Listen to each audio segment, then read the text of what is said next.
Hello again, fight fans. Welcome to episode number 332 of the Neutral Corner Boxing Podcast. I am your host, Michael Montero. And as always, I remind you guys, please make sure that you're subscribed here to the channel. You click that notification bell so you never miss a live video of the show. If you can't watch the live video, it's all good. Check out the audio podcast available on podcast platforms around the world. Just search for Michael Montero, the Neutral Corner. Boom, you'll see me. Make sure that you're following, you're giving ratings, reviews, all that good stuff. And last but not least, we don't charge any monetary fee on this show. All I ask is that if you guys get something out of it, you share the word. We grow this show by word of mouth. So if you get something out of the show, if you enjoy yourself, you have a little bit of fun, you learn a little something, if you're just entertained, all I ask is that you spread the word, man. Post this show on your social media platforms, your TikToks, your Twitters, your all that, whatever stuff I haven't even heard about, and post it there. Just let people know, okay? That is it. All right. A couple of you guys checking in the chat. Make sure that you're clicking that thumbs up button, by the way. Go ahead and jab that bad boy, and let's get those numbers up. All right. So, look. Papa Chubby in the chest says, no fights, just gossip to discuss. Yeah, but we actually have some stuff to review. I'm sorry, to preview. We have nothing to review, but we have something to preview this weekend. So that's good. And a little bit of news and notes. Well, we're going to have a little bit of fun with news and notes. Let's get started with that, shall we? Okay. So today is day number 317 since Terence Crawford has become a promotional free agent. His last day with Top Rank, his last fight, I should say, with Top Rank, was 318 days ago when he fought Sean Porter, right? I believe it was November 20th, if I remember the date correctly. So we are at day 317, and I'm going to keep this count going. It's just fun. Look, when we have more to discuss, obviously, I won't talk about it, but I just think it's kind of fun to keep this going because for years, we were told that there are so many issues getting in the way of this fight. We were told, well, the PBC doesn't recognize the WBO, right? Although I guess they do at 154 pounds in some other divisions, but whatever. They didn't for a little while. Terence Crawford wasn't even uttered. His name wasn't even uttered.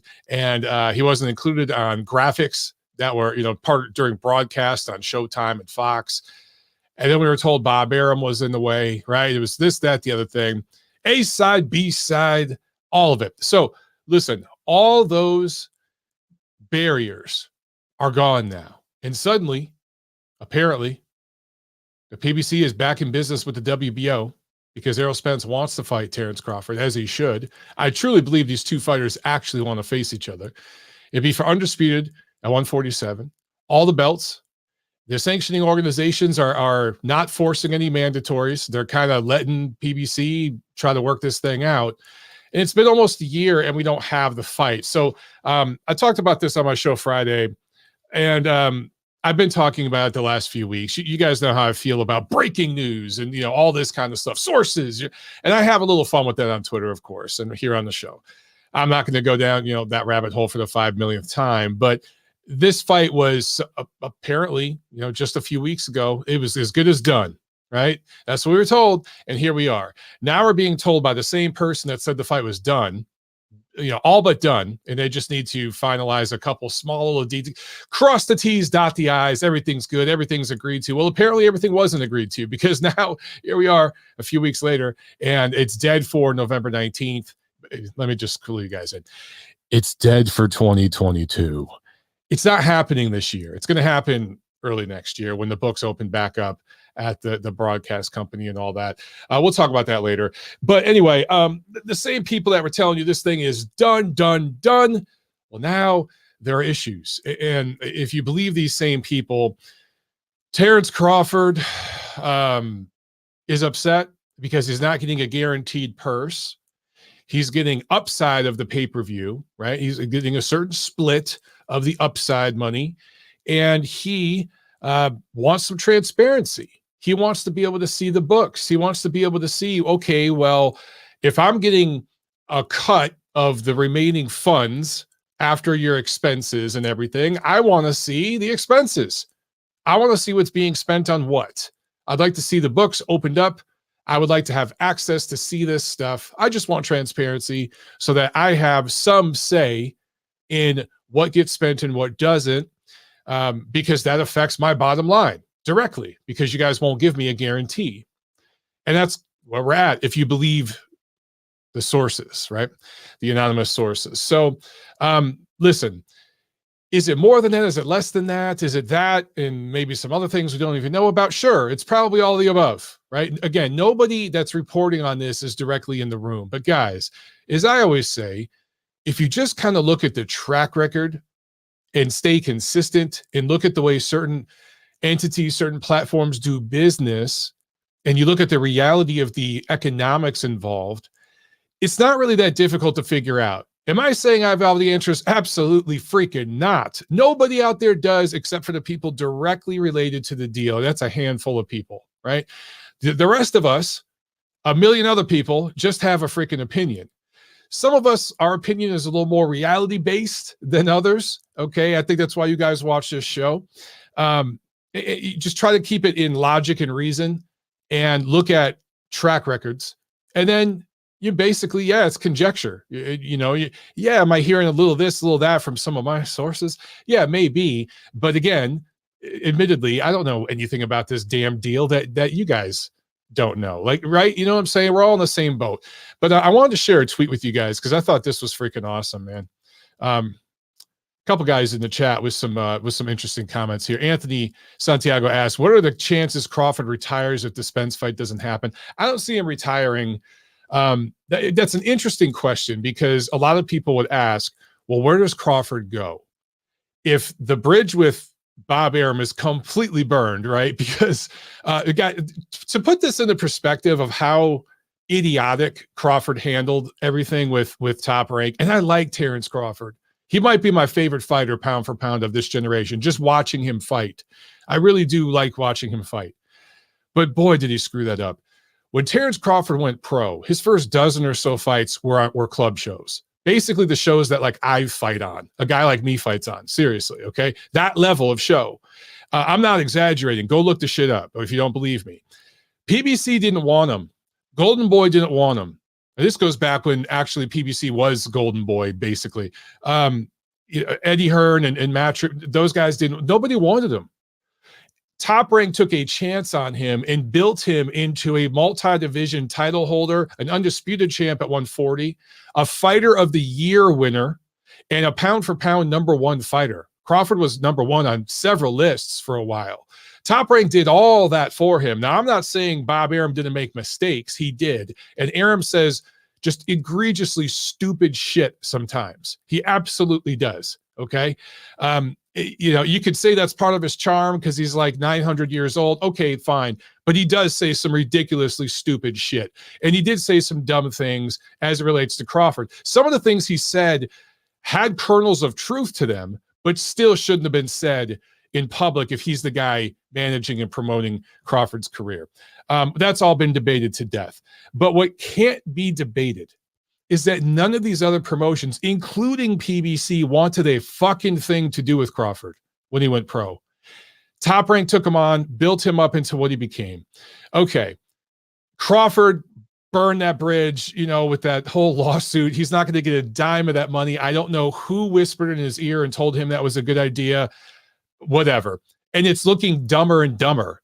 Let me tell you something. If the fight with Spence was made in 2 months, and these guys had already fought over the summer or something, that lawsuit I still don't think it would really lead to much, but it might have a little legs to it, because people would be saying, damn, dude, man, maybe Crawford did have something, maybe Top Rank really wasn't interested in making those big fights, because look how quickly the Spence fight got made. Here we are almost a damn year later. It's not made. And the reason the fight's not made, if you believe sources, if you believe reports, Crawford apparently has acquiesced to all of PBC's demands, all of Errol Spence's demands. I don't even know if it's Errol Spence making the demands. It's management. Okay. But he's acquiesced to all of them. He's not getting a guarantee. He's taking the smaller portion of the purse, all this stuff he's agreed to. It's basically him making every concession. All he wants is a little transparency. He's like, dude, if I'm making all these concessions, at least let me see the shit my last guy let me see. At least let me like have a little bit of information, because the last guy let me see that. Would Crawford be asking for something here with this deal that he wasn't getting before? Think about it. That's the part to me that I think really, really stands out and has people kind of say, whoa, okay, maybe there's something to all this. Anyway, to answer your question, Ant, sorry that was a tangent, but I don't think Crawford retires. He could kind of promote himself and do things in and around his hometown and stuff like that. He'll still get fights. But there aren't many places to go if he can't go with PBC because he's burned the top rank bridge. He could maybe go to Matchroom, but that would require him making some more concessions and ultimately being willing to travel and things like that. He did travel earlier in his career for his first title at lightweight, but he hasn't since. So I don't know, dude. He's definitely not retiring.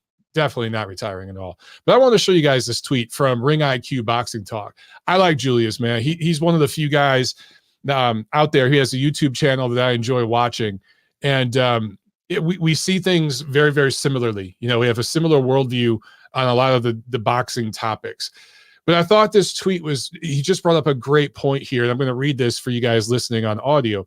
And I quote, "What kind of cash cow can't guarantee a fighter a purse? For God's sake, Charles Martin got $7 million for Anthony Joshua. Caleb Plant got $10 million for Canelo Alvarez.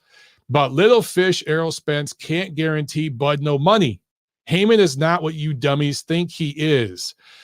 Okay, so I think you guys see the point he's trying to make here. And I think it's a smart one. I think it's one worth bringing up because of all the context that I provided earlier. Okay, the fact that we were told for years that Bob Arum was the issue, and even the guys at PBC, the reasonable guys like Tim Smith, who I like, would say things, and he's correct, but he'd say things like, you know, Terence Crawford is not a pay-per-view brand. He's not a pay-per-view star. It wasn't built in a pay-per-view market, and he's right about that. Right? He's absolutely right. But then he'd follow it and say things like Spence is a pay-per-view star. He's a pay-per-view brand. You know, he's been established and built and developed on pay-per-view. That's not necessarily true. Just because you fight on pay-per-views doesn't make you a pay-per-view star. Now, has Spence sold more pay-per-views than Crawford? Yes. He's also had B-sides. Sometimes against Mikey Garcia, promotionally, Spence was the B side there. It was like A minus B plus, but Mikey Garcia was the A side, commercially there. Anyway, he's let me just, instead of using A side, B side, he's had more marketable dance partners. How about that? Spence has had dance partners that brought a little more to the table to help market those pay-per-views, and then also with the infrastructure with the networks that PBC was working through, there was a little easier through some of those old established channels to sell a little more pay-per-views. So Spence has sold more pay-per-view than Crawford, but I certainly wouldn't call him a pay-per-view star, right? And it goes to this point here that Julius is making, where look, when Charles Martin got that belt, I think it was the IBF belt, and it was a freak accident. He wasn't going to win that fight against Vashaslav Glaskov, I think it was. And neither of them should have been fighting for a belt, but I can go into that whole thing. But Martin had it, and Anthony Joshua's people were smart enough to see that and be like, holy shit, let's pay just whatever we got to pay to get that damn belt, because Anthony Joshua could show up 50% and still win that fight going away. Eddie Hearn was smart enough to know that right away. So were Anthony Joshua's people. So they overpaid, grossly overpaid for that fight. Charles Martin he basically punched a lottery ticket there. Now keep in mind, Charles Martin's a PBC fighter, right? PBC fighter. I think Deontay Wilder had a belt by that point. I want to say he had the WBC belt at that point. You guys correct me if I'm wrong, but you would think that PBC at that point would, even if Wilder didn't have it, they'd find a way to get one of their guys going up against Martin for that IBF belt. If Wilder didn't even have it yet, let's get Wilder that belt, right? But I think Wilder had the WBC. They would have, throw out a ton of money to get a unification fight together or something like that, right? But Wilder didn't command the amount of money that Joshua did.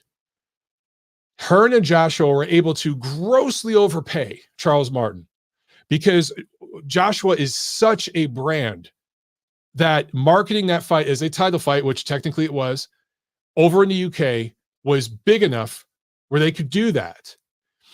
Same thing with Canelo Alvarez and Caleb Plant. Canelo was trying to go for undisputed at 168. You know, not just in the United States, but particularly in Mexico. That was a big deal, right? And Canelo is the cash cow of boxing in North America.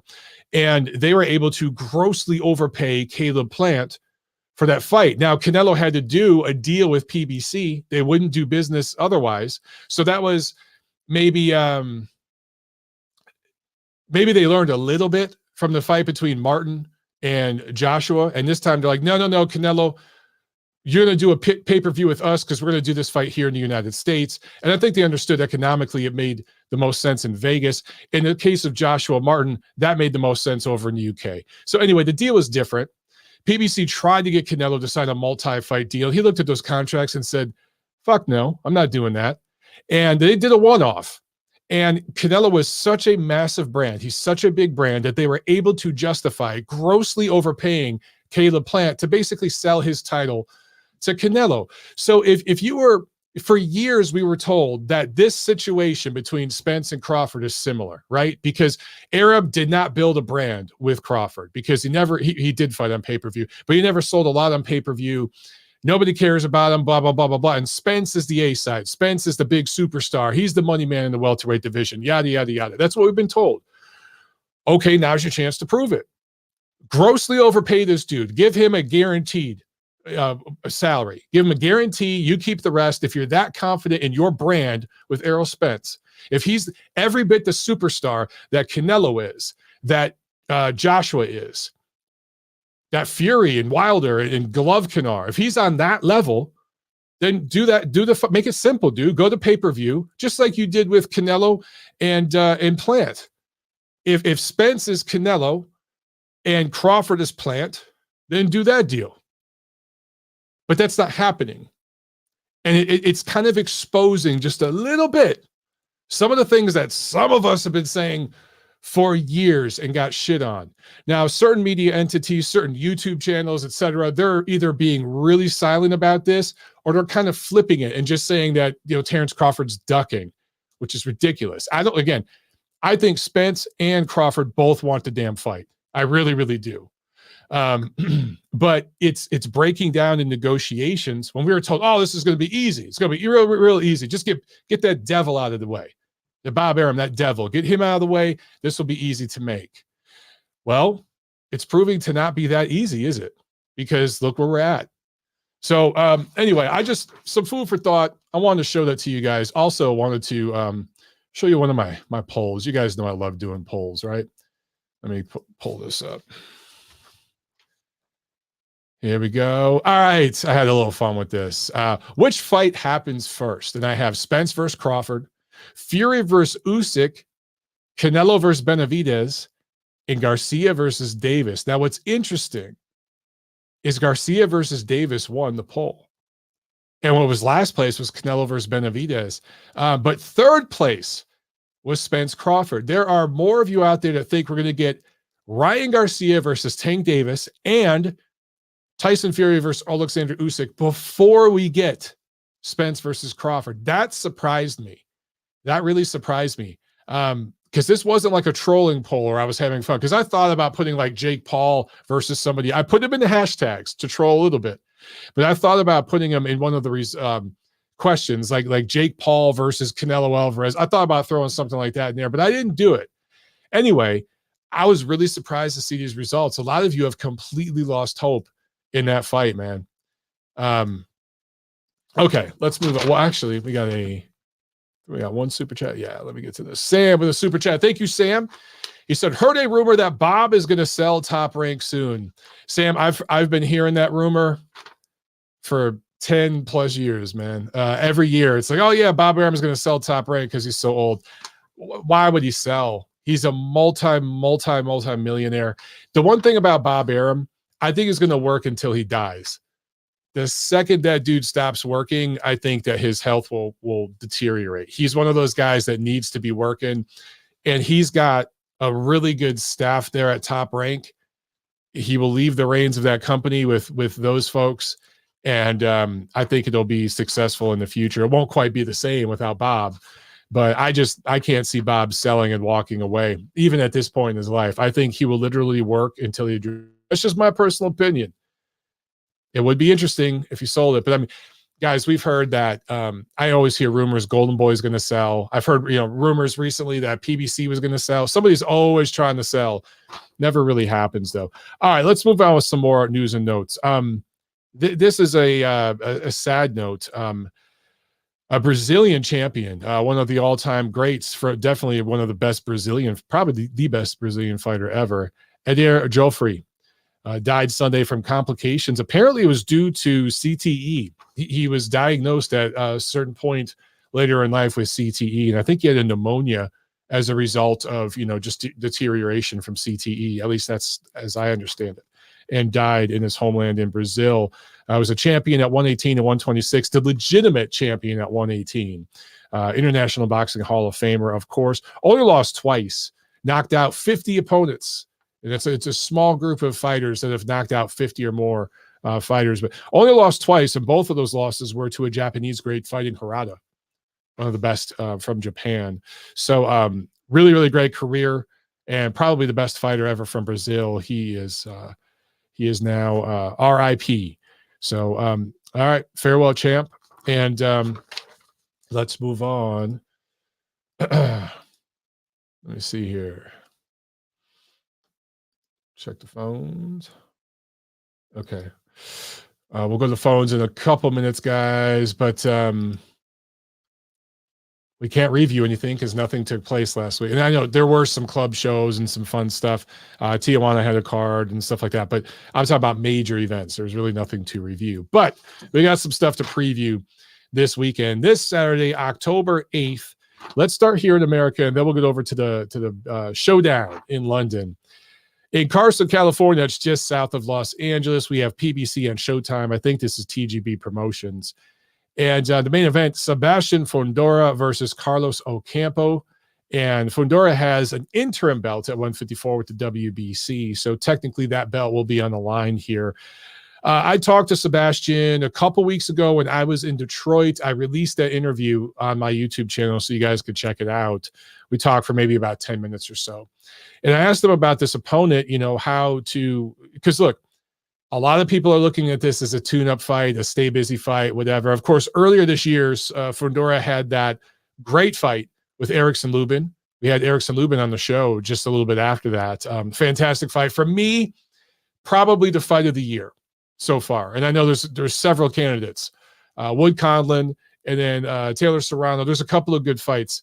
But for me, that one edges it. I think Fundora Lubin so far, anyway, we still got a few months, but so far is the fight of the year. A brutal fight, man. Lubin's face got busted up. He really took a lot of damage. Fundora got dropped in that fight, but did eat some punches. But I asked him point blank, any injuries, any scratches, bumps, bruises, whatever? He said no. He said he was back in the gym training 2 weeks later. Anyway, he is lined up for eventual shot at Jermell Charlo, the undisputed champion, right? By virtue of the WBC belt that he is now mandatory for. But apparently, according to reports and sources and all that, and I think it's pretty much a done deal, Charlo is going to fight Tim Tszyu early next year, I think in January. So Fundora is kind of in a holding pattern right now, right? And this would be the type of matchup against Ocampo. A lot of people would look at this as what's called a banana peel, possible banana peel, because you can overlook a guy like this. Ocampo has only stepped up once. And that was, 4 or 5 years ago. This is when he was at 147. I think it was his first time fighting in America because he's a Mexican fighter. And he fought against Errol Spence. And I want to say it was in Dallas. I'm pretty sure it was in Texas, right outside of Dallas. Correct me if I'm wrong. But Spence dispatched him in one round, right? It was just an absolute blowout. You could tell that Ocampo was just not ready for that. Now, He's won 12 in a row since. But if you look at the level of opposition, not necessarily strong. But what they're telling you promotional wise for this fight is, hey, Ocampo moved up in weight. He was struggling to make 147. He's better at 154. He's won 12 in a row. He's rejuvenated. He's a legit top 10 junior middleweight. That is what the promotion is selling this fight as. And Fundora basically said, look, I'm taking this guy as seriously as I'm taking everybody. I don't give a shit if it's Charlo, if it's Lubin, if it's Ocampo. I'm taking them on the exact same and preparing the exact same way. So I love that attitude. He also told me that should everything go well in this fight and he doesn't have any major injuries, he wants to fight again. If he doesn't get to fight by the end of this year, the very beginning of next year, right around the time we see Charlo Zhu. He wants to stay busy. And he told me, this is a quote, he said, that's the best thing you could do in boxing is stay busy. That's exactly what he told me. Again, guys, go find the interview on my channel. Awesome attitude. I love Sebastian Fundora's attitude. He's a young guy, and I don't knock the PBC or Fundora's team at all for taking this kind of fight right here. You just had a tough, grueling fight of the year with Erickson Lubin, who is there's a proven top 10 junior middleweight. You're waiting in line for the winner between Charlo Zhu next year. So in the meantime, you want to stay busy. This is the right opponent, man. I like it. Now, does this opponent prepare you for the winner of Charlo Zhu? No, it doesn't. But it keeps you busy. Keeps you busy, keeps you in the gym, keeps you on weight, all that good stuff.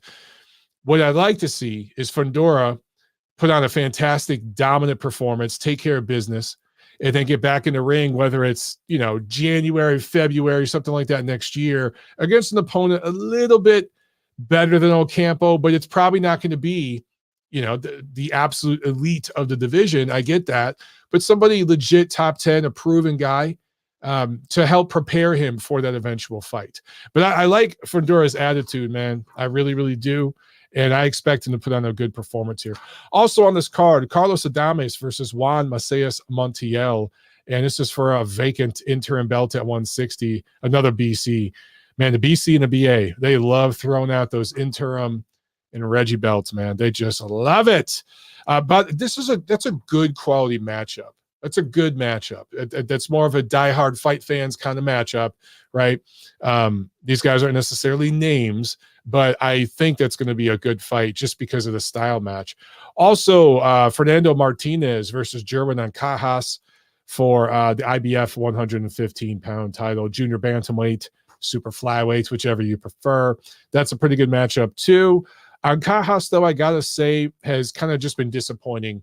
115 pounds has really been such a strong division, and at one point he was looked at as one of the top guys and just kind of flatlined, plateaued. Anyway, that's a good matchup. And then I thought I saw this on the schedule. Egidijus Kavaliauskas going up against Michael Fox, 10 rounds, 147 pounds. All in all, man, that's a pretty good card. So you guys there in LA, that would definitely be one to get out to and check out. That'll be fun. The crowd will be hyped for that one. Some of the fights in the crowd will be fun. But down there in Carson, I love that venue, Dignity Health Sports Home Depot Center or whatever the hell it is. Fun venue, man, especially this time of year. Wear pants, wear a long sleeve, because once that sun dips, it'll get a little chilly out.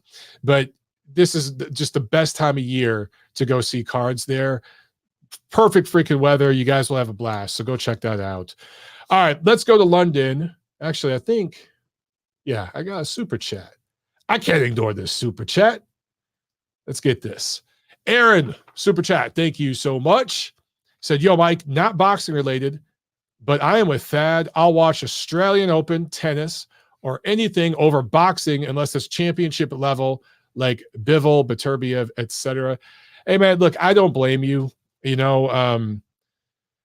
don't want to get on the rant, but obviously I'm a boxing degenerate, and I do watch a lot of boxing. I talk about it a lot. I write about it. I think about it a lot. I practice the sport. I actually train in the sport. So I love it. But it does get harder and harder and harder to deal with all the politics and stuff, and certain fights not coming together, the frustration, especially when the reasons for it are kind of stupid. And then you try to tell the truth about those things, and people out there call you all sorts of nasty names and stuff. So it can weigh on you, and it's tough. So listen, dude, I don't blame you. If you don't want to watch the fights this weekend and you'd rather watch tennis or some other sport, I totally get it, Aaron. I get it. Me, again, I'm a degenerate, so I probably will turn on the boxing this weekend. I probably will watch some of it. I do enjoy watching Sebastian Fundora fight, so I will watch that one. Don't know if I'll watch it live. Might watch it Sunday. But I got to say, the fight in London, it's kind of a freak show. It's kind of a circus, but I'm probably going to watch that live. If I don't have anything going on, I'll probably watch that one live. But I'm definitely a degenerate. I watch a lot of this stuff. So anyway, I don't blame you. Don't blame you at all. We got another one from Sam. Thank you so much. He said some prelims are better than the main event. Yeah, man. Yeah, I agree. If you're talking, especially talking about that card in Carson, that's a good card. Again, that's one of those cards that PBC puts together where I like some of the matchups on the undercard. It's not necessarily, again, the biggest names, elite level guys, nothing like that, but the matchups are as such where I think you're going to get entertaining fights. And when they do it like that, TGB Promotions does a good job with this because they have the fights coming out one after the other. They don't bullshit between fights, man. They just boom, boom, boom. They'll stack the undercard with different fights. It'll be like those sorts of cards that they put on are fun to go to. Take it from me, guys, from my experience. Again, any of you guys in the LA area, I think that'd be a fun event to go to. Michael Mendiola says, I am the biggest boxing degenerate here. I was front row in Commerce this past Saturday for the Elite Promotions card. Hey, man, I feel you. Dude, that was the one thing about being in LA. There was events every weekend. Whether it was some sort of amateur event or a club show, just a random club show in a hole in the wall in the middle of nowhere. It could be like in an armory or in a gymnasium. I would go. There was one in Glendale once. Taishan Dong, remember the 7 foot tall Chinese guy? He fought, and it was like some gym in Glendale, and they just put a ring in there and maybe a few hundred chairs. I was there. Yeah, I would go to that stuff all the time, dude. It was fun. It was fun, man. But that's, living in Southern California, that's the benefit because California pumps out more cards than like the next 5 states combined every single year. And most of that is in Southern California. Super chat from Tommy Bosseo. What's up, man? Tommy, it's good to see you, bro. It's been a while. He says, Salute Montero.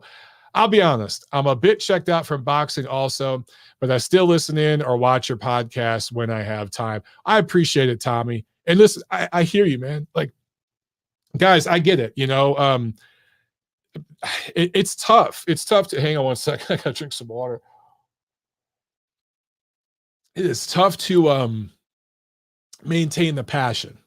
It really is. And there are times where I'm really burnt out. I really, really am. And I don't know what's going to happen when my daughter's born in a few weeks. I don't know if I'll check out for a couple weeks or not. The one thing I will say, doing this show and talking with you guys every week, I mean, you guys know I've been through some difficult stuff in the last couple of years. And this show has helped me get through that stuff. Not to get all cheesy and mushy and corny, but it really, really has.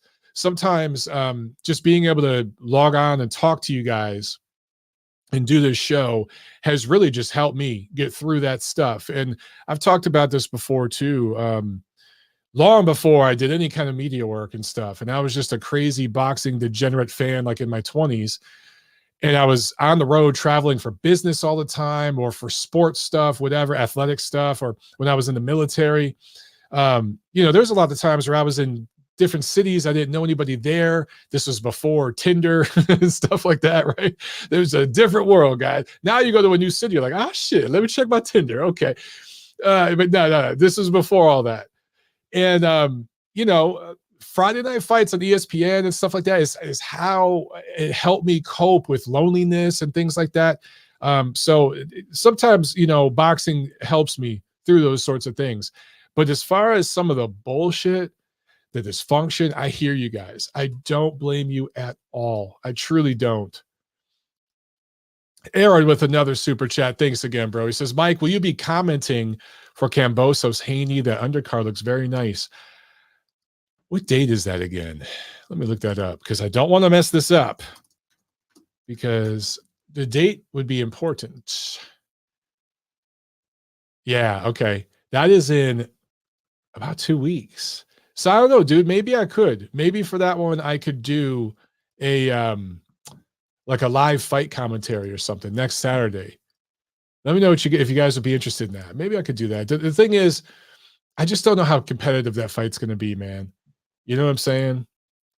I just don't know. Mindiola adds, we have club shows from Ray Engelbrecht, Thompson Boxing, Marv Nation, Ed Holmes, All-Star Elite Promotions, plus all the big boys. Absolutely, man. And there's other club shows occasionally doing stuff too. I mean, there's just random stuff popping up, and there's always like a junior amateur show. You can find, master stuff, whatever. There's just always something like that going on. So if you're just looking to see some fights pretty much every weekend in Southern California, you're going to find it. James Burrell says you should definitely check out, if you can, Mike. The boxing soap opera will still be here. Yeah, I probably will. Aaron is actually going to be ringside for the Haney Kambosos card. Hey, man, enjoy it, Aaron. Enjoy it, brother. There's nothing like being ringside. That is one thing I do miss. I haven't been ringside for a big show this whole year. I covered several events last year, but I started training later in the year, had a fight. I was training earlier this year for a fight. I was training for one this summer. It fell through. When you're in training and stuff, you can't travel like that, and then my wife's been pregnant. I've been taking care of her. My mother has had poor health. I've been trying to help out with her. So it's just been different things going on, and I couldn't get to any, but man, I miss it. So hopefully maybe next year at some point I can get out to some big fights ringside, because there's nothing like it, man. Anthony Santiago with a super chat. Thank you, Ant. He says, what up, everyone? Saw the interview with Fundora. I love that his priority is staying active. Stephen Breadman Edwards covering for the Daily Mailbag was awesome. He made a great comparison of Triple G, Carlos Monzon, Marvin Hagler careers. I saw that, Ant. Breadman is on point all the time. And I've had him on the show before, but it's been a while. Maybe I should get him back on the show. I love his point of view on things. He's another guy, like his worldview on boxing matters and the business and everything like that. I see it very, very similarly, but he's just a smarter person than me. The way he articulates it and sees things, I always feel like I'm learning something when I talk to him, just because of the way he sees something. It might not even be like I'm learning a new fact. It might be something I already know, but it's just like his point of view on it. I'm like, oh shit. Okay, there's another wrinkle I didn't even consider. Like every time I talk with him, man, just a cool guy, just a really, really cool guy. But I saw, he basically, guys, for those of you who didn't see it, Breadman he talked about the age that Hagler was at his peak and when he fought his best fighters, his best opponents. And the same thing with Monzon, and how I want to say Hagler was like 32, Monzon was like 35. And then he showed who Triple G just fought at 40 and was basically making the comparison.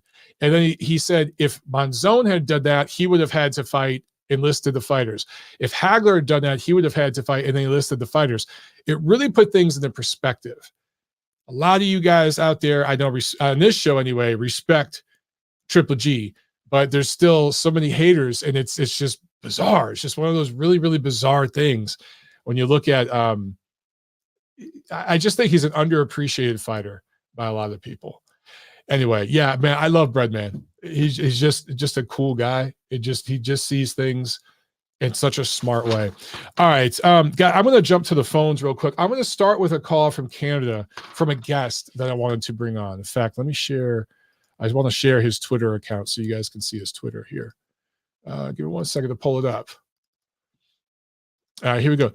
Jay Chaudhry, who is in Toronto. He's a award-winning filmmaker and a sports producer. He has, I want to say it's like over 15 years of experience in the sports and athletics marketing field. He's worked directly with athletes. I wanted to bring him on to talk about social media branding and boxing, and where so many boxers get it wrong, or not boxers, but I'm sorry, boxing promotions get it wrong. What these guys are doing right, what they're doing wrong, what they could do better. And this is a field that Jay works in, and he has worked in extensively. So I'm going to bring him on the phone here. We couldn't do video today, but he's going to call in. I thought this would be interesting for you guys to hear, because I talk with Jay like offline a lot on Twitter and stuff, but I want to bring him on the show to talk about some of the stuff because he could articulate it way better than I can. So let me pull him up real quick, guys. And for those of you waiting on hold, just continue to hang out. Let's bring him on. Jay, what's up, brother? Can you hear me?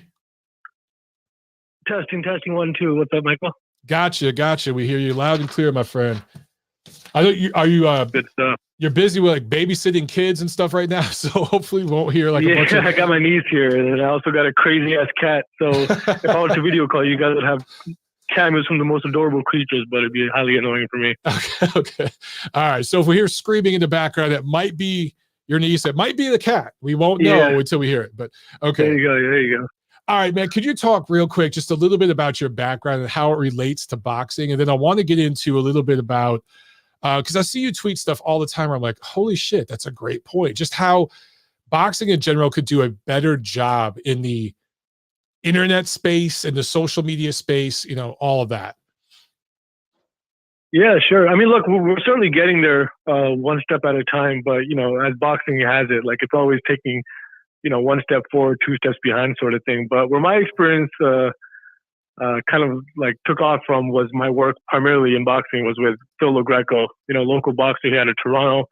Everybody probably remembers the name because he fought Errol Spence, Sean Porter, and then Amir Khan. And because he was just like a local talent, I've been a filmmaker most of my career. We hooked up and we created boxing's first ever food and travel show at the time, which was called Culinary Fighter. And it was a hit like all over YouTube. And I was literally taking notes from what other athletes from other spaces were doing at the time, which was the YouTube space, and at the time it was Vine, YouTube, Instagram was kind of popping off back then, but there was no TikTok or anything of that sort. So we just created something very special, and season 1 took off, and he got to fight with Amir Khan because of it, because we created all this social media stir. And all while that was going on, I was actually I probably was the first person of boxing to even see the rise of Jake, Logan, and KSI, because once again, being in the YouTube space made me recognize all the other celebrities that were on it. And Jake was already vlogging every day, and I already saw that he was in boxing, and there was already an inkling for me that, he'd probably get into the space eventually. And when his brother did, with KSI for that first fight, a lot of people don't know this, but I actually put that in front of Eddie Hearn and his team there at Matchroom. I said, take a look at this. These kids are pulling in 1 million buys off of YouTube. Sure, it was $10 at the time, but it certainly raised everybody's eyebrows. And, the rest is history after that. Now the YouTube space has become such a dominant matrix in the boxing space that, we got prize fighters now who are not even anywhere close to these YouTubers, who are making more money than them, not just in the fight night, but in the sponsorship and partnership side as well. So there's a lot to be learned from the YouTube space. I'm just here to kind of connect those dots. So is it primarily YouTube, or is it also Twitter, Instagram, all of it? And how can it turn into like monetization for fighters? Because everybody's streaming the pay-per-views, right? The old system is not working. It's breaking down. Pay-per-view is always going to be a part of the sport in some way, but how can the major platforms, Matchroom, PBC, Top Rank, tap into some of the things you're talking about? Well, it's twofold, right? So it's not just what can the promoters do, but it's what can the fighters do themselves. Okay. So it's like, let's talk about the promoters first, because there's 2 verticals to this whole thing, right? The first one is the promotion game with pay-per-view and all that. You're right. I agree. I think the pay-per-view model will continue in some fashion, regardless of what happens with, the broadcast of boxing, because, as we all know, everything is slowly turning into streaming.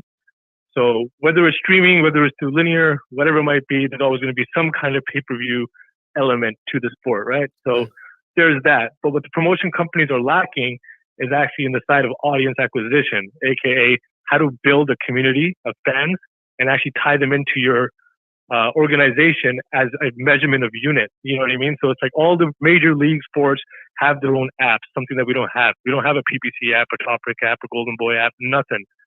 We don't have no AI generated type of technology built into our events that actually acquires audiences. For example, I talk a lot about the Wilder Fury trilogy.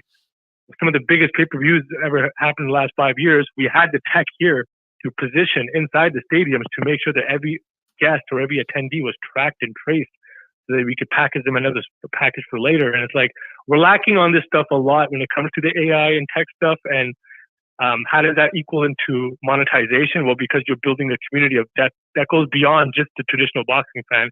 And this is how you grow the sport for the longevity of the sport. Now, on the athlete side, this is where it gets really fun. And this is what I promote the most is athlete content and athlete name, image, and likeness programs where the athlete now has total control of his career outside of boxing. Setting up your own YouTube channel, setting up your own TikTok channel, setting up your own digital identity online for merch, for content, for cross promotion, for collabing. That's all monetization, Michael. Like, these YouTubers are making close to $10,000, $20,000 a month just off like 1 minute, 2 minute videos for a reason. It's because they understand that there's a market for it who's going to consume the content in the sport. And what happens to that audience or that purchaser, he's your future pay-per-view buyer. The way that the industry is headed right now, we're heading into a digital market where everything's going to be streamed. You're going to want to bring more than the fight game to impress a promoter in the future. You're going to want to say things like, hey, not only am I bringing a record of 6-0, but I'm building a brand. I'm bringing a fan base with me. This is how Jake Paul got ahead of the game so quick. He skipped the line for a reason, right? Because he brought the fan base, right? So these are what these athletes need to start understanding: is that the more you can build your brand, your fan base, the more it is better for you in the longevity of the sport. Some of that is going to be dependent on the fighter's contract with a promoter, because I know certain platforms, I won't name names, but they don't allow their athletes to really say a whole lot outside of the promotion. Other promoters seem to be cooler with it. Have you noticed that?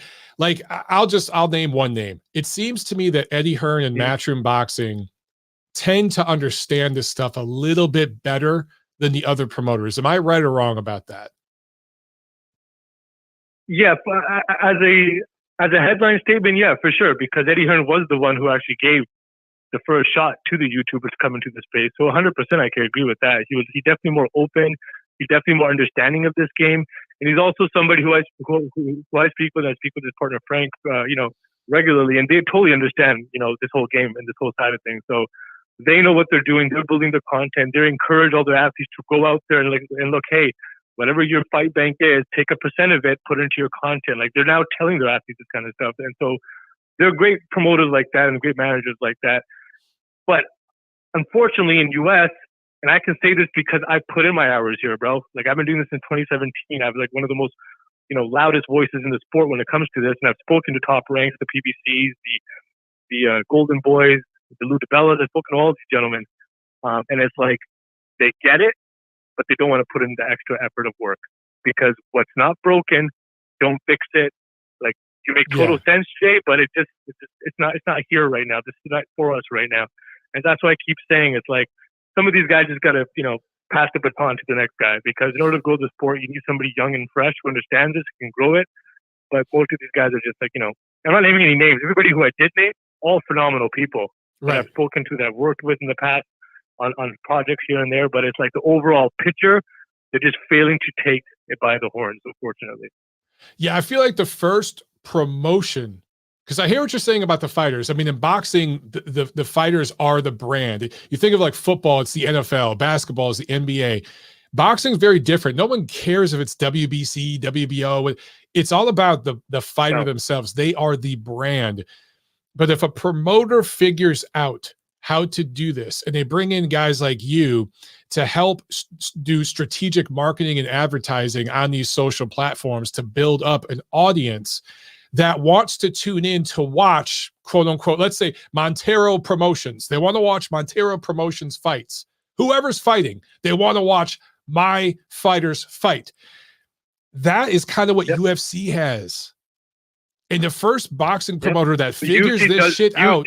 Honestly, man, they do the best job. Like, I'm even a fan of UFC ahead of even the work that, because I work in NFL and NBA as well. Like I give Dana more credit for the content side than I give NBA and NFL, and those guys are way much bigger than the UFC. But right. Dana, like his team is very strong. They're super talented, super creative, and they focus on the athlete. Minus the fact that this guy needs to start paying his freaking guys. But yeah, he does right. You know what I mean? But he definitely has a good grip on the brand. Yeah, he definitely has a good grip on the brand, though. That's yes. for sure.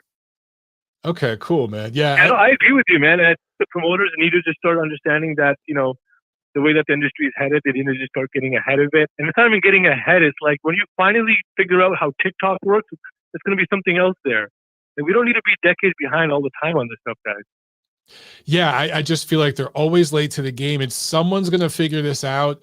Even you just mentioning the streaming component, there's just going to be more and more streaming. It's not going away. It's actually getting bigger and bigger.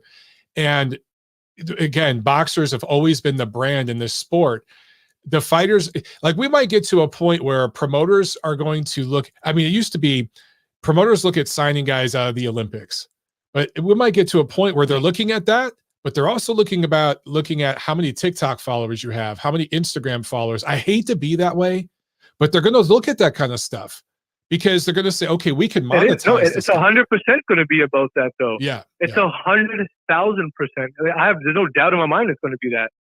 Not with the current owners and CEOs who are running it for sure, because they don't even know what the fuck we're talking about. But right, the next line in, whoever that might be, the Bob Arum's nephew, or like right. You know what I'm saying? Oscar De La Hoya's new intern who turned VP of marketing. Those guys who are coming up right now. Yeah, 100% they're going to be like, I don't care if you're 13-0. You have like 200 followers on Instagram. Get in my face. Like, we're trying to build a brand here, and that's what's going to come. Unfortunately, that is the name of the game. I know, because there's a downside to that. But you got to be able to market yourself too. Yeah. So like if the smartest kids coming up in the amateurs right now are trying to sign with some sort of advertising people or something like to help with a PR person, to help with that side of it, to build that up, even in the amateurs. Yeah. I see some of these standout amateurs are starting to build themselves up on social. So they have both sides of it. So you have the amateur experience and background, but you also have some branding as well. That's going to be the future of the business. Because so I'm sure you heard of the NCAA, right? Of course. Yeah, I'm sure because you're speaking about the amateurs. And I love how you brought that up, Mike, because it's so important to talk about this as well. Like in comparison, the NCAA is like the amateurs in boxing, right? It's like where people start showing up to little college events. Ours is more or less in just banquet halls and wedding halls, whatever it might be. But at the end of the day, it's the amateur games and you're building your profile. The NCAA finally has NIL integration, which is name, image, and likeness. So, for example, Adidas this year in March, they're pledging 50,000 athletes, like brand marketing program. They pledged it for 50,000 college athletes right across America, which is awesome. So that by the time they get to the NBA, or if they don't get to the NBA, at least they got something to stand on. In boxing, now here's how that would work. You come through the amateur rankings, you build your profile, you connect yourself to a brand or a sponsor. By the time you get your amateur career over, you're a pro. That conversation becomes more of a comfortable conversation with that promoter at the time, where he's like, okay, cool, I like your record, 200-0 in the amateurs, 1-0 pro fight, but look at the brand you're bringing on board. Because for them, it's going to be beneficial too, because now they can plug their brand integration onto their programming. So it's a win-win for everybody. It's just that people just need to start opening their eyes. I hear you, man. Before I let you go, I got your Twitter pulled up here. Are there any other social media links that you want to share, or websites or anything like that? I see no, not at all. I just encourage everybody to, like, as much as you guys love, I just want to encourage everybody who's listening and yourself, as much as we love coming at promoters, those for making fights happen, we should equally start coming at those to make boxing, like, the way it's supposed to be and the way that's always been, which is like a money prize fighting sport with 50, 60,000 people in the arenas. So we can certainly get it there. Hell yeah, bro. Thanks a lot for coming on, man. We'll have you on again in the future, all right? Thank you, Mike. I appreciate it. All right, man. Have a good one. All right, there he goes. Yeah, guys. So look, some of you guys might be like, boring, but listen, this stuff's important. I thought it'd be worth talking about because again, the future of this business is going to be on apps. It's going to be on streaming platforms. And there's a direct link between your social media accounts, if you're an athlete, your social media profiles and things like that, and the streaming profiles, right? Some or platforms, I should say. Sometimes they're one and the same. So if a guy, I'm not. Do I want to see more of Logan Paul? No, that's not what this segment was about. I don't want to see more Logan Paul. What I want to see more of is guys like, I'll think of all these young fighters. Let's talk about just specifically young American fighters. Ryan Garcia, Gervonta Davis, Devin Haney, Teofimo Lopez, all these guys, Shakur Stevenson. I want to see them market themselves a little bit more like Jake Paul, right? I'm not talking about the trolling stupidity. I'm talking about the platforms. Build themselves up on those media platforms, because that's where the media is now. Okay. You think of like Oscar De La Hoya.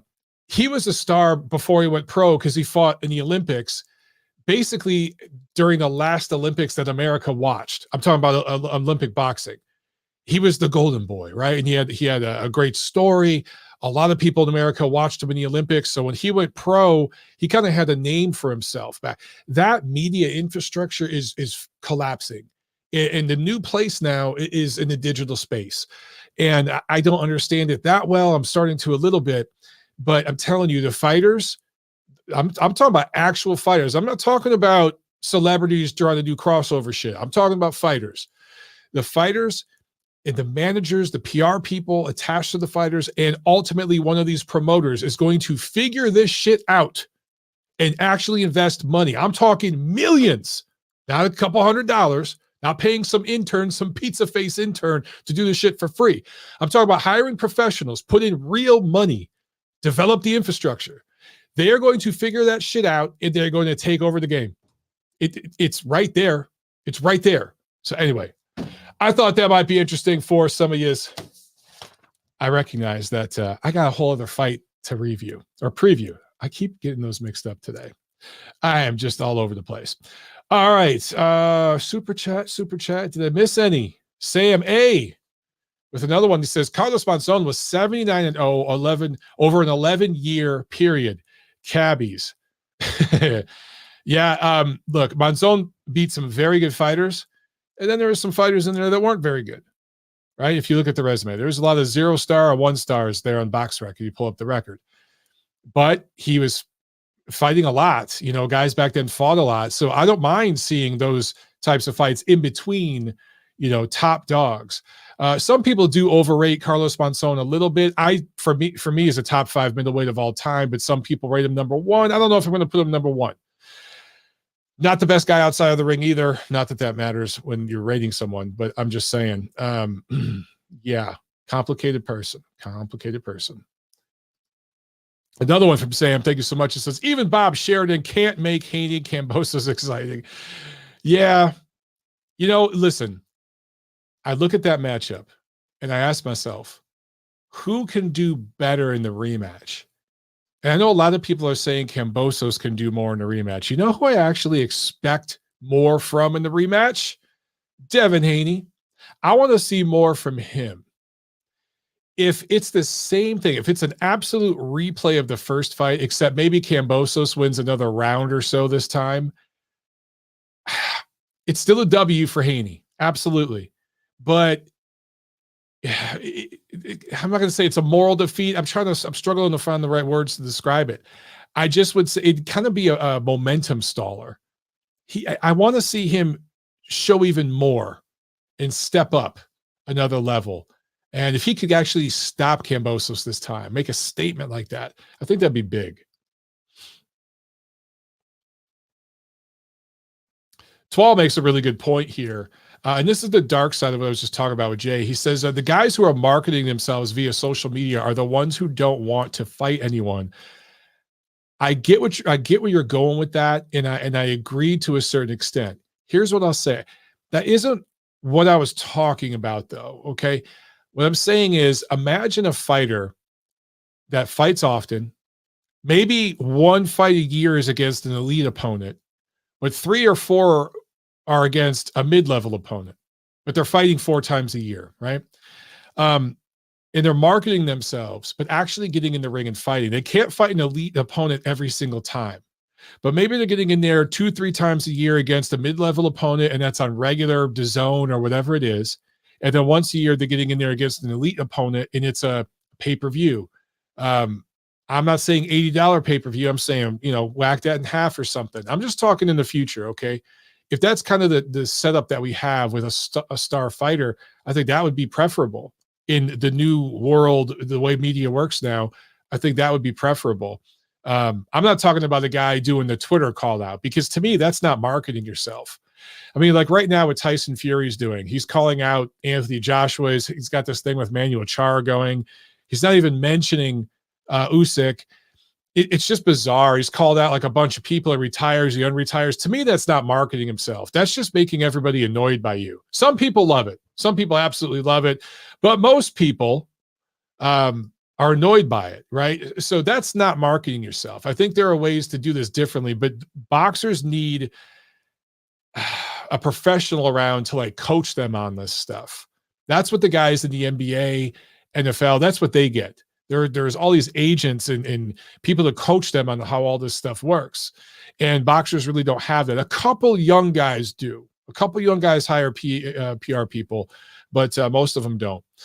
Carlos Cabrera said, damn, Brandon Figueroa got busted for a DUI. Hope he doesn't follow Omar's path. Yeah, I saw that. Brandon Figueroa this weekend, DUI. It listed his weight, though, as 130, so he's staying on weight. But them Figueroa boys love to drink. Love to drink. There's notorious stories, particularly about Omar, but all the Figueroa brothers, them boys like to drink. So, yeah. Okay. I still haven't previewed this fight. Let's do it. Chris Eubank versus Conor Benn, 12 rounds, 157 pounds. So this is a catch weight of 157. The rehydration clause, as I understand it, is that they can only rehydrate 5 pounds, which means that Chris Eubank will be no more than 162 on the morning of the fight. Now, I don't think they're going to weigh him walking to the ring. So I think this is literally the morning after the weigh-in, I should say. Morning of the fight. So I want to pull this up because I want to make sure I get this right. I believe we've talked about this here on the show before, but I want to pull up Chris Eubank Jr.'s box rec, and we'll look at this together, okay? Let me share my screen again. Because I want to look at the weights that he has fought at, because obviously this is relevant. So his last fight against Liam Williams, he was 159. We'll go back 162, 161, 159, 166. I want to see if he's ever had to weigh in at 157. He was 158 back in 2016. 157. He was 157 back in 2014. So you're going back 8 years. Okay. Literally almost 8 years to the day. He did weigh in at 157. So he has made 157 before, but it has been nearly a decade. It is worth mentioning, though, that in his very last fight, this just changed. What the hell? Oh, I read it wrong. I'm sorry, guys. His very last fight against Liam Williams, he was 160. I'm sorry. And you know what? I think I was reading the wrong column the whole damn way. I am an idiot. Let me start this over. I was looking at the opponent's weight. I have issues. He was 160 in his last fight. So let's continue going back. Back. He was fought at 168 for a while, 159 and a half a couple times, 158 and a quarter back in 2015. So I'm sorry, 2014. So I do believe that was the lightest weight of his career. Yes, his opponent was 157.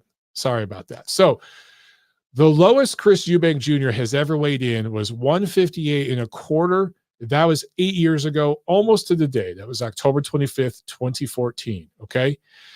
So he's never weighed 157. So that is interesting. Also, the rehydration.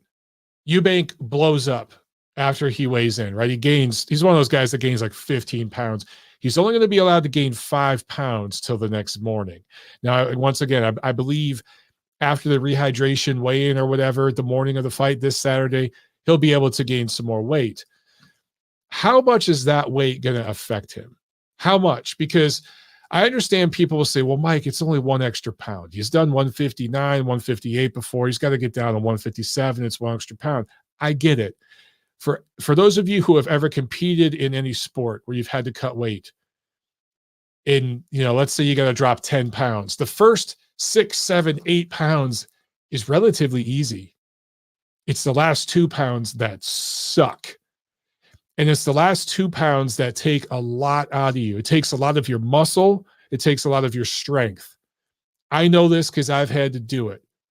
It gets harder to do as you get older, and Eubank is 33, so he's still a young guy right in the prime of his athletic, years. Because I would say now it's probably mid-20s to mid-30s. That is your athletic prime. So, and it varies for different people. I got it, guys. I got it. But basically, that's where it is.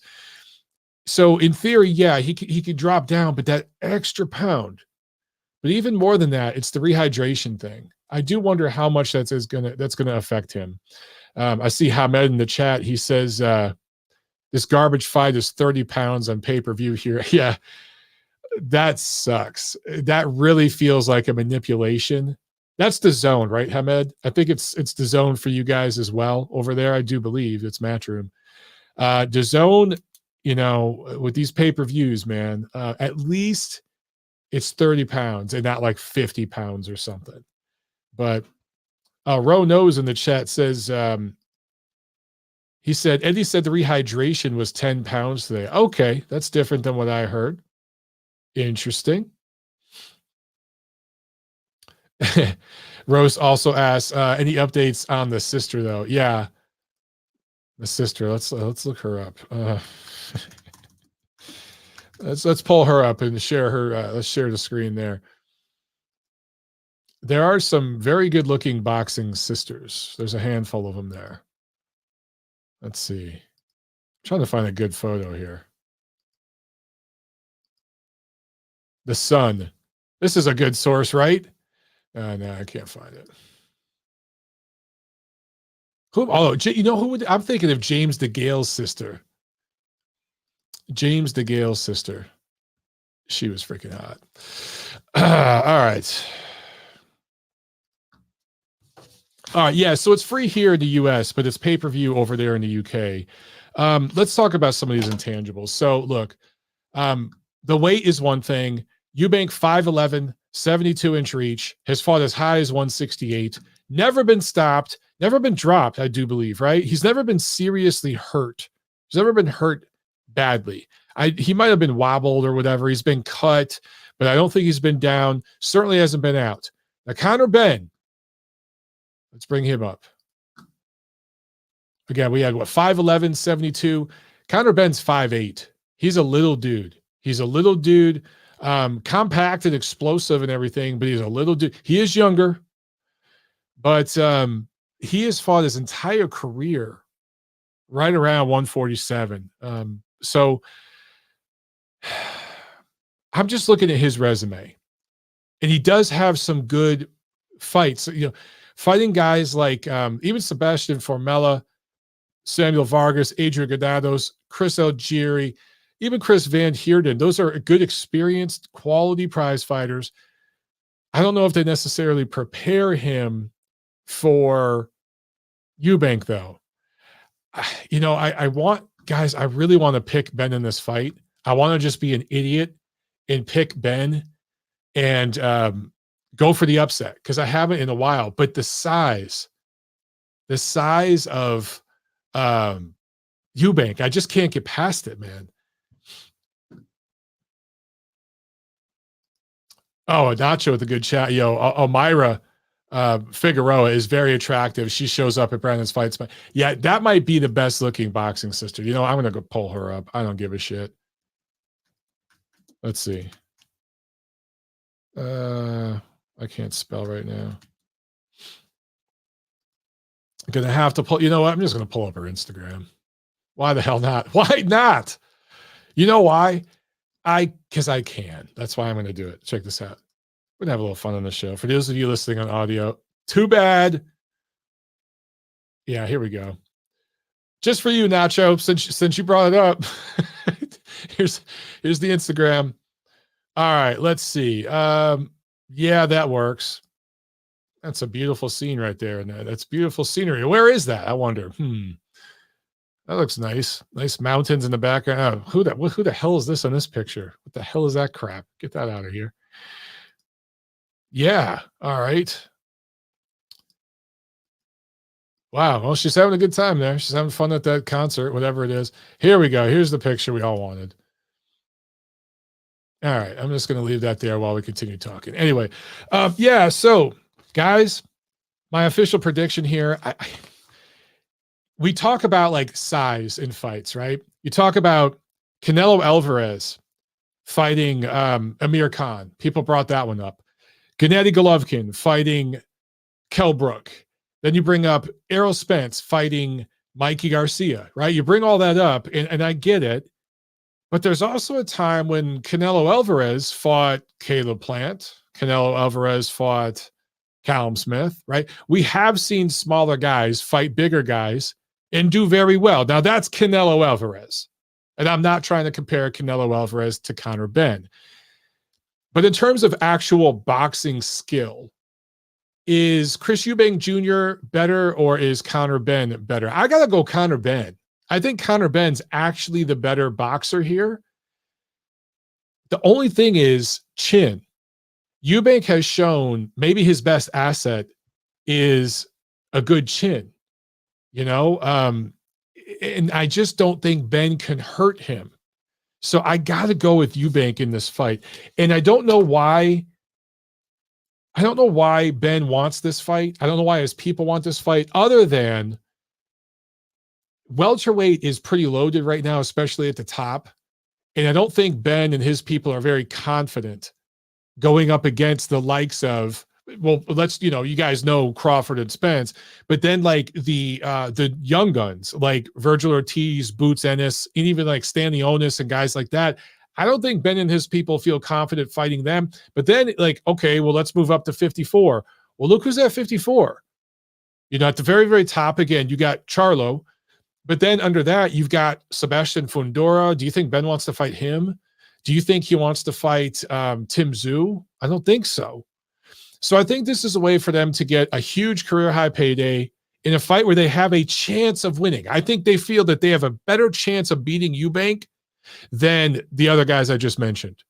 So I think that's the logic behind this, but I got to go with size, man. I got to go. And again, a great example, Alexander Usyk, Anthony Joshua, right? But is Benn Alexander Usyk? No. So unless there's levels to Benn that we haven't seen yet, you know, you got to go with Chris Eubank Jr. here in this fight. Okay, that's the review. That's the review. Let me get this on. Then we'll get back to some phone calls. Let's do some calls here real quick. All right. Well, we got a bunch. Man, I hope I can get to all these. We have to keep it quick, guys. Let's bring on Brian. What's up? How you doing, BLT? Long time no speak, man. Yeah, man. I keep missing. Man. I'm like, oh shit, he was on. And then you had that weird week where you was on like Wednesday or something. Oh yeah. I'm like, what the fuck? But anyway, yo, Fundora all the way. I just like his energy, man. When you was interviewing him, I was feeling that shit. And Fundora. I don't know about Ocampo. I really don't know nothing about him, but it's Fundora. Yo, you know what Benn and Eubank are fighting? Because they pops, man. I just watched the pops fight. The senior fight, it's going to go the same fucking way. Watch. It's going to go the same fucking way, man. And that's it, bro. I'm done. You're done. Hey, wow, man. Half short, twice strong. Damn, BLT repping today, man. Yo, man, I don't play. I don't play. I ain't got time for no conversation. Yo, I got what I got to say. Boom, boom, boom. That's it. I love it, man. I love it. Yo, man. You know how it go. Hey, how's the wife? How's everything going, man? She's doing good, man. She's over it. She wants the baby out. She's like, get this thing out of me. We got like 3 more weeks, man. I know. Yeah. All right. Hey, man. All good thoughts for you, man, and all that good stuff. I got a boy and a girl, so now all you got to do is get the boy and you done. All right, cool. Well, I'll work on it soon, man. You heard about that. Yo, all right, Mike. I'm out. All right, Peace, Brian. man. Peace, man. All right, there we Take go. care. BLT, man. We haven't had him on the show in a minute. Man, you know what? While I go through these calls, I'm just going to scroll through Amira's picks. Are you guys cool with that? Okay. Well, we continue to do calls here. Let's go to 559. You're on the show. What's up? Excuse me. What's up, Mike? It's me, Miguel, bro. What's up, man? How you doing? I'm good. Thank you for luckily picking me. I couldn't call in last show. I was a little busy, bro. Sorry, but anywho, happy birthday to your brother. He's very proud of you. You know what I mean? God bless you, Tim.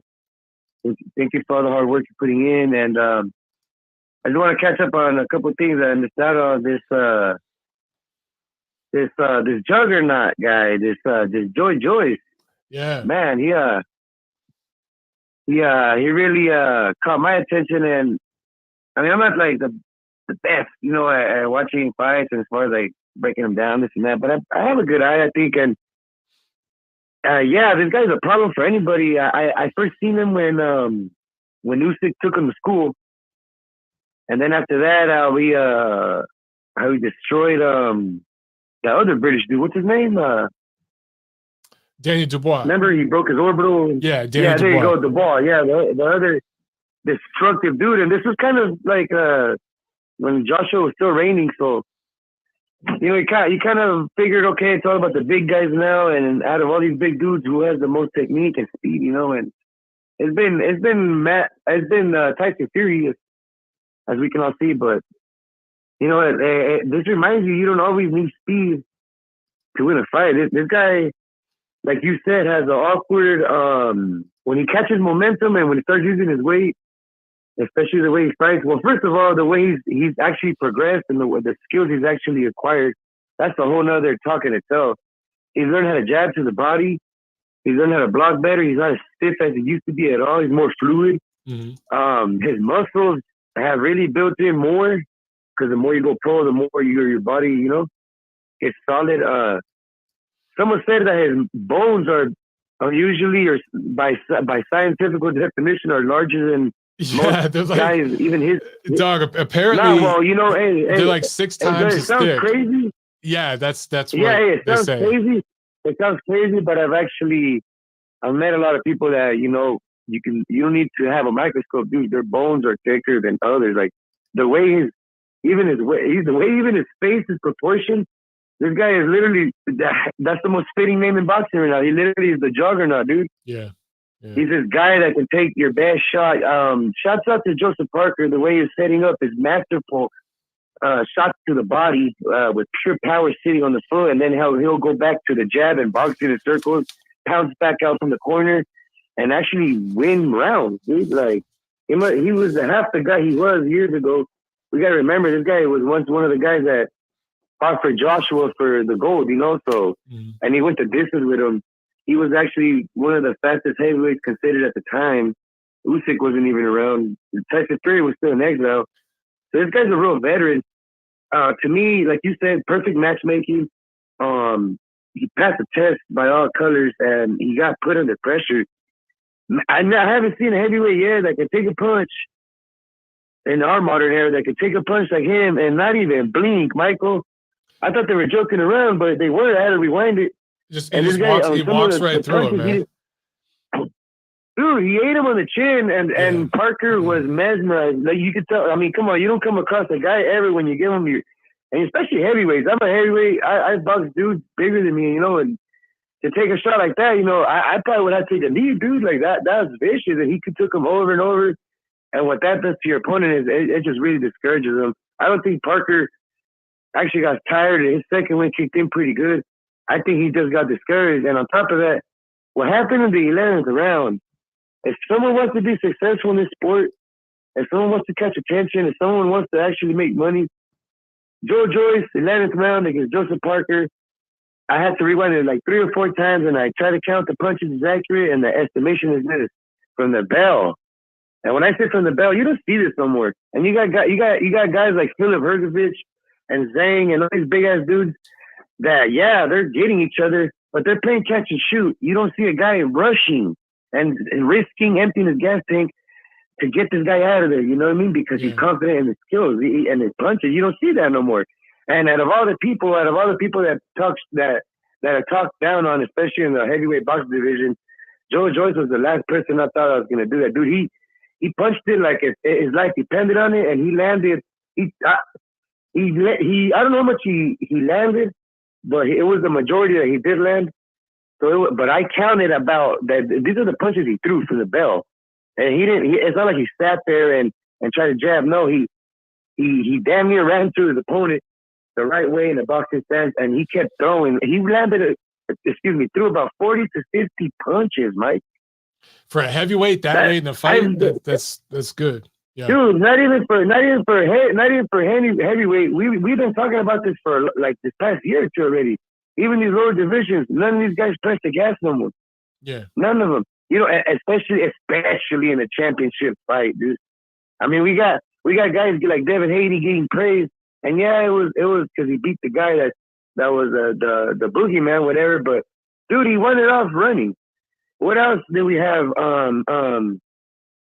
Because we were talking about Crawford, I can make an example about him. Yeah, he got the finish, but you carried the fight. You could have had him out of the first time you knocked him down, then the next round you did it. Yeah, you know what I mean? Like, you guys carry fights, and you know, to me, in the heavyweight division, especially right now, Joe Joyce and his team are experts. They knew they couldn't afford to go to the 12th round, go to the card, and even win. Even if he wins, I'm like, well, he beat up a old, washed-up Joseph Parker. You already know what everyone was going to say. But since he exploded like this and he showed such a defining moment, this guy's the next thing, you know. But, hey, I don't know who's going to fight him, so I don't know. I just want to recap on that because to me, I'm going to use the word. I don't really use it. But in today's modern era where everyone's less of what they should actually be, what the potential is, especially because of egotistical factors and whatnot, this was an amazing performance. I haven't seen such a good heavyweight fight in a long time, and we're in the Wilder Fury age where supposedly that's the best. And nah, dude, I got this guy stopping both those guys in 10 rounds. I'm even saying it against Fury. Wow. And I'm even saying it against Fury because I'm gonna tell you what, look, once again, it's not just because he threw punches. At the end of the day, I'm not the best guy at this, but you know what? I'm pretty good at this, dude. And especially when it comes to watching it and breaking down how punches are thrown. You got this gigantic 200-something pound man, Joe Joyce, 6 foot something, I don't know, literally fist spin, and he looks terrifying. He doesn't look like a little nice guy like Golovkin or these other dudes. He looks mean, dude, because he is. He was setting his foot down the right way, throwing overhand rights, Michael. And he was holding back the whole fight because he knew this guy was too good. He had to wait. You know what I mean? He had to wait to get to their run because Joseph you can see him thinking. Yeah, yeah. When you have a guy, you know, like Joseph Parker in front of you that knows how to throw flick jabs and power jabs and knows distance and knows how to pounce at you and then move out the way right after, man, you got to wait because you're going to get knocked out if you don't. So he did, and he did the right thing. And right when you think it was going to get boring, like these other fights, like I said, he set the punches right in his own way. I mean, it kind of reminded me of Larry Holmes, dude, when he'll go for the finish. Yeah. I'm serious, and that was very impressive because you don't see these other guys doing that. You don't. You either see battles of attrition, like Wilder and Fury, or these big-ass dudes like Philip Hergovich and this other guy, Zhang, that just don't want to punch the gas. Why are you guys waiting? This is heavyweight boxing on top of that. You know, it's like it goes back to what this other guy was saying, man. What you were saying, actually. You got to roll with the times. Yeah, you can make money and everything, but I'm going to say it, you know, if nobody wants to say, you know, man, fuck the money. These guys weren't even getting paid that much, to be honest, compared to these other guys. And look what they gave. Once again, shout out to Joseph Parker. You can still learn lessons, not just from Joe Joyce, but from Parker too. You know what I mean? This guy is really, really good, and he gave all he can at a late age. Shout out to him. I hope he retires to sunset and enjoys his paycheck. And that'll be it for me, Michael. Thank you for having me on the show. It's just it's been a pleasure, man. Thanks a lot, Miguel. Yeah, for sure. All right, peace, man. All right, let's go to France. Then we got Johnny on here. Hey, Mike. Hey, what's up, Johnny? Hey, Mike. Hey. Okay, doing good. How are you? You seem to be a father, huh? You seem to be a father, I heard. Wait, you saw? Huh? Mike. Yeah. You are soon to be a father. Yes, sir. Sorry.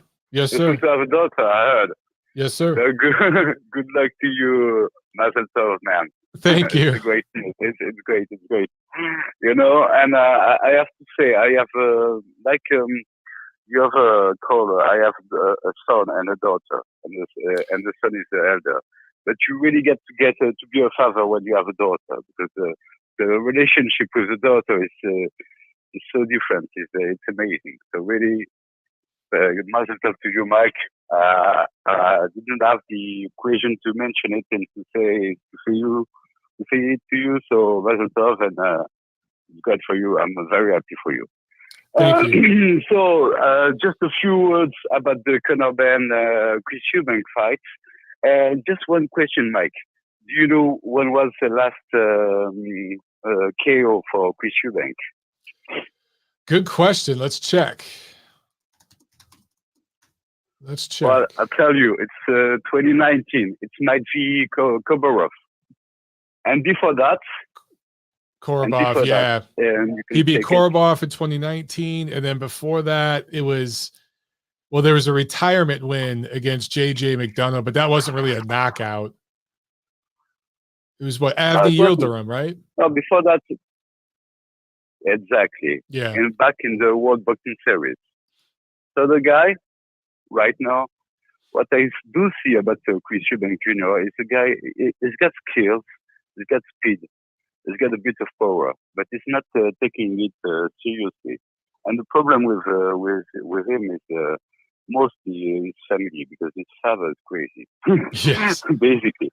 And he's got a strange relationship with his father also. So you heard maybe that his father wanted to take him to take him out from the fight because of the weight issues.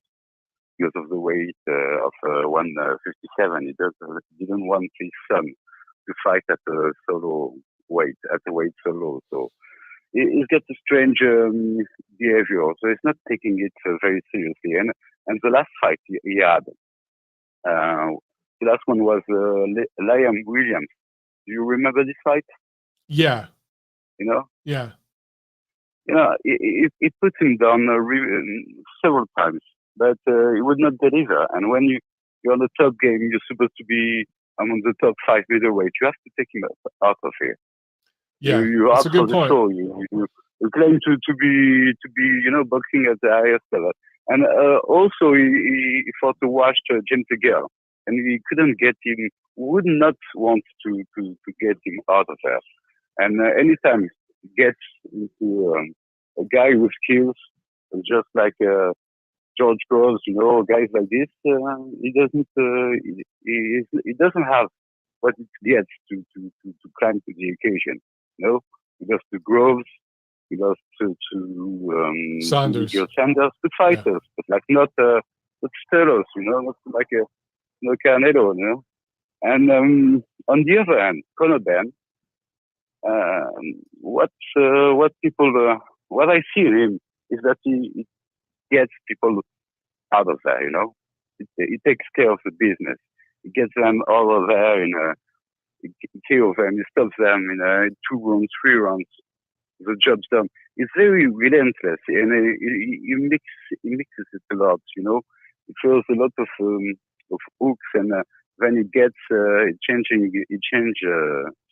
angles, and he lands the uppercut from in the middle. It's very dangerous.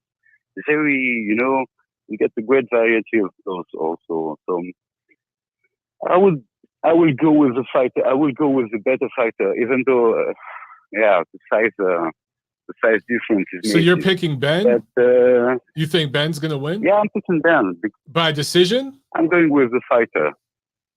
No, I think might be decision, might be stoppage also, because I could see a stoppage actually by Benn.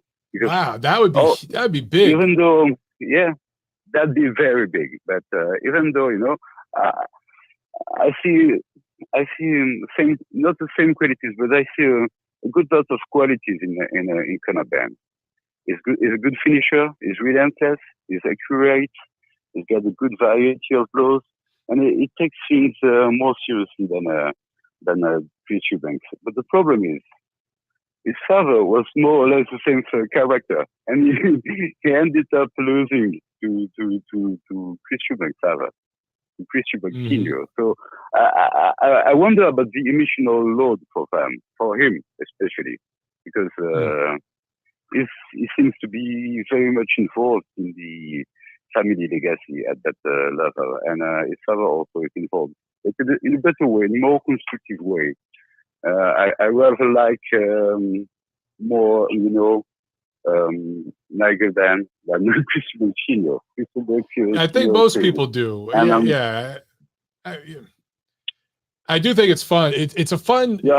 It's fun just seeing the two fathers in the corners, and I think it's going to make it for a fun event. It's not. I don't think either fighter is like a top 5 fighter, you know, or like an elite level fighter, but it's a fun domestic level kind of fight.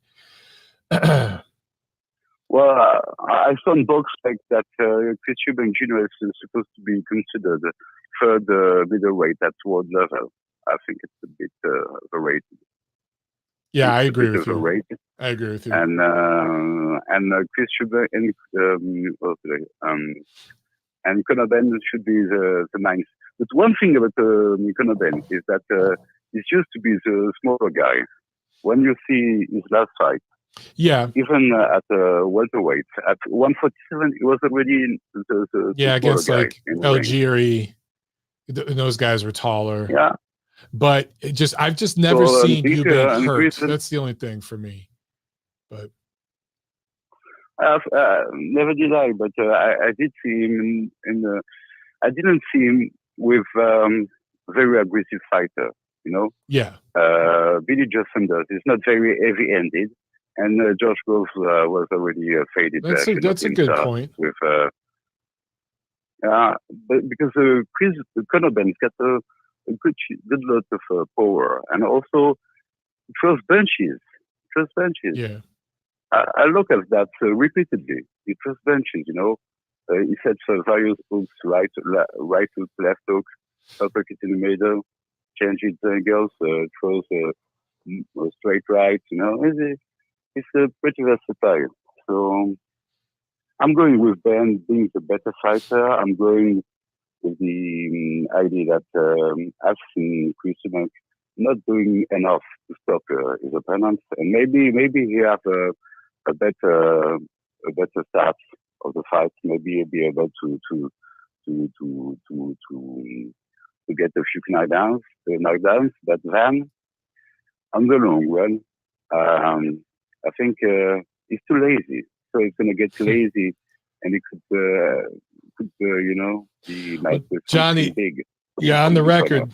You're on the record, and we'll find out. I gotta move on to the next call, but thank you, Mike. See you again. That's for you and your family. And, thank you, sir. Until next time. See you. Okay. Bye. Bye. We got Joe checking in the chat. It says Dan Rafael claims he fought Golden Gloves. Does anyone know if that's true? I'm not even going to read some of the replies to that. You guys are fucking bad. Anyway, okay, let's go to Thad on the line here. Thad, what's up, bro? How you doing, man? Oh man, I'm like rolling over that last comment. Did he say if Dan Rafael fought at Golden Gloves, or someone? Well, I mean, someone's just trolling. They said that he claims he fought Golden Gloves, and then some of the responses are fucking hilarious. Oh yeah, I'd have to say the first thing that came to my mind was that he fought the buffet at Golden Corral, maybe. Oh, a couple people said that. That's so funny. Yeah, that's the first thing that came to my mind. So yeah, great minds think alike. But listen, Mike, just give me 3 minutes of your time and your listeners' time here. I just want to put this out there. I'm glad Breadman Edwards made that article with Golovkin, finally giving the guy credit that people never really truly saw his prime because it was over in Germany. That's what he said, and that's the truth. And also that if Hagler were like Triple G. It's like him fighting Michael Nunn, James Toney, Chris Eubank, and Nigel Benn. Exactly. You know, at his later stages, he retired at 32 or 33, and Golovkin was just hitting his stride at that age in America. So let's put it in perspective. I mean, the guy was an all-time great, and he's fighting, you know, great fighters at an advanced age. And I know Hopkins did, but it was a different circumstance. Okay, we don't have to get into that. But I'm glad to see finally somebody gave Golovkin, you know, some credit and put the truth out there. Like, hey, these guys didn't want to fight him when he was young, and he had to fight the greats, you know, in his later years. And still, truly, he really hasn't, you know, been beaten up or taken a bad loss. Everything's been, you know, pretty much like head to head. So with that being said, Mike, there's a lot of videos out about PBC when they first came out like 7 years ago. And it broke down the contract, the PBC contract. There are some guys with YouTube channels, one in America and one in England. I'm not going to name them if you don't want me to, but they're decent channels. The one in England was from 3 years ago. He broke it down. And the one from America was 7 years ago. And the basic gist was that, would you sign a contract with this PBC? The one guy called it literally a slave contract. If you go on Google or go online in YouTube, if you just put in that keyword search, you'll come up Al Heyman at PBC. And then in America, he went right through the contract. And let me tell you, it's not Spence's fault. All right. Al Heyman is the one that's calling the shots.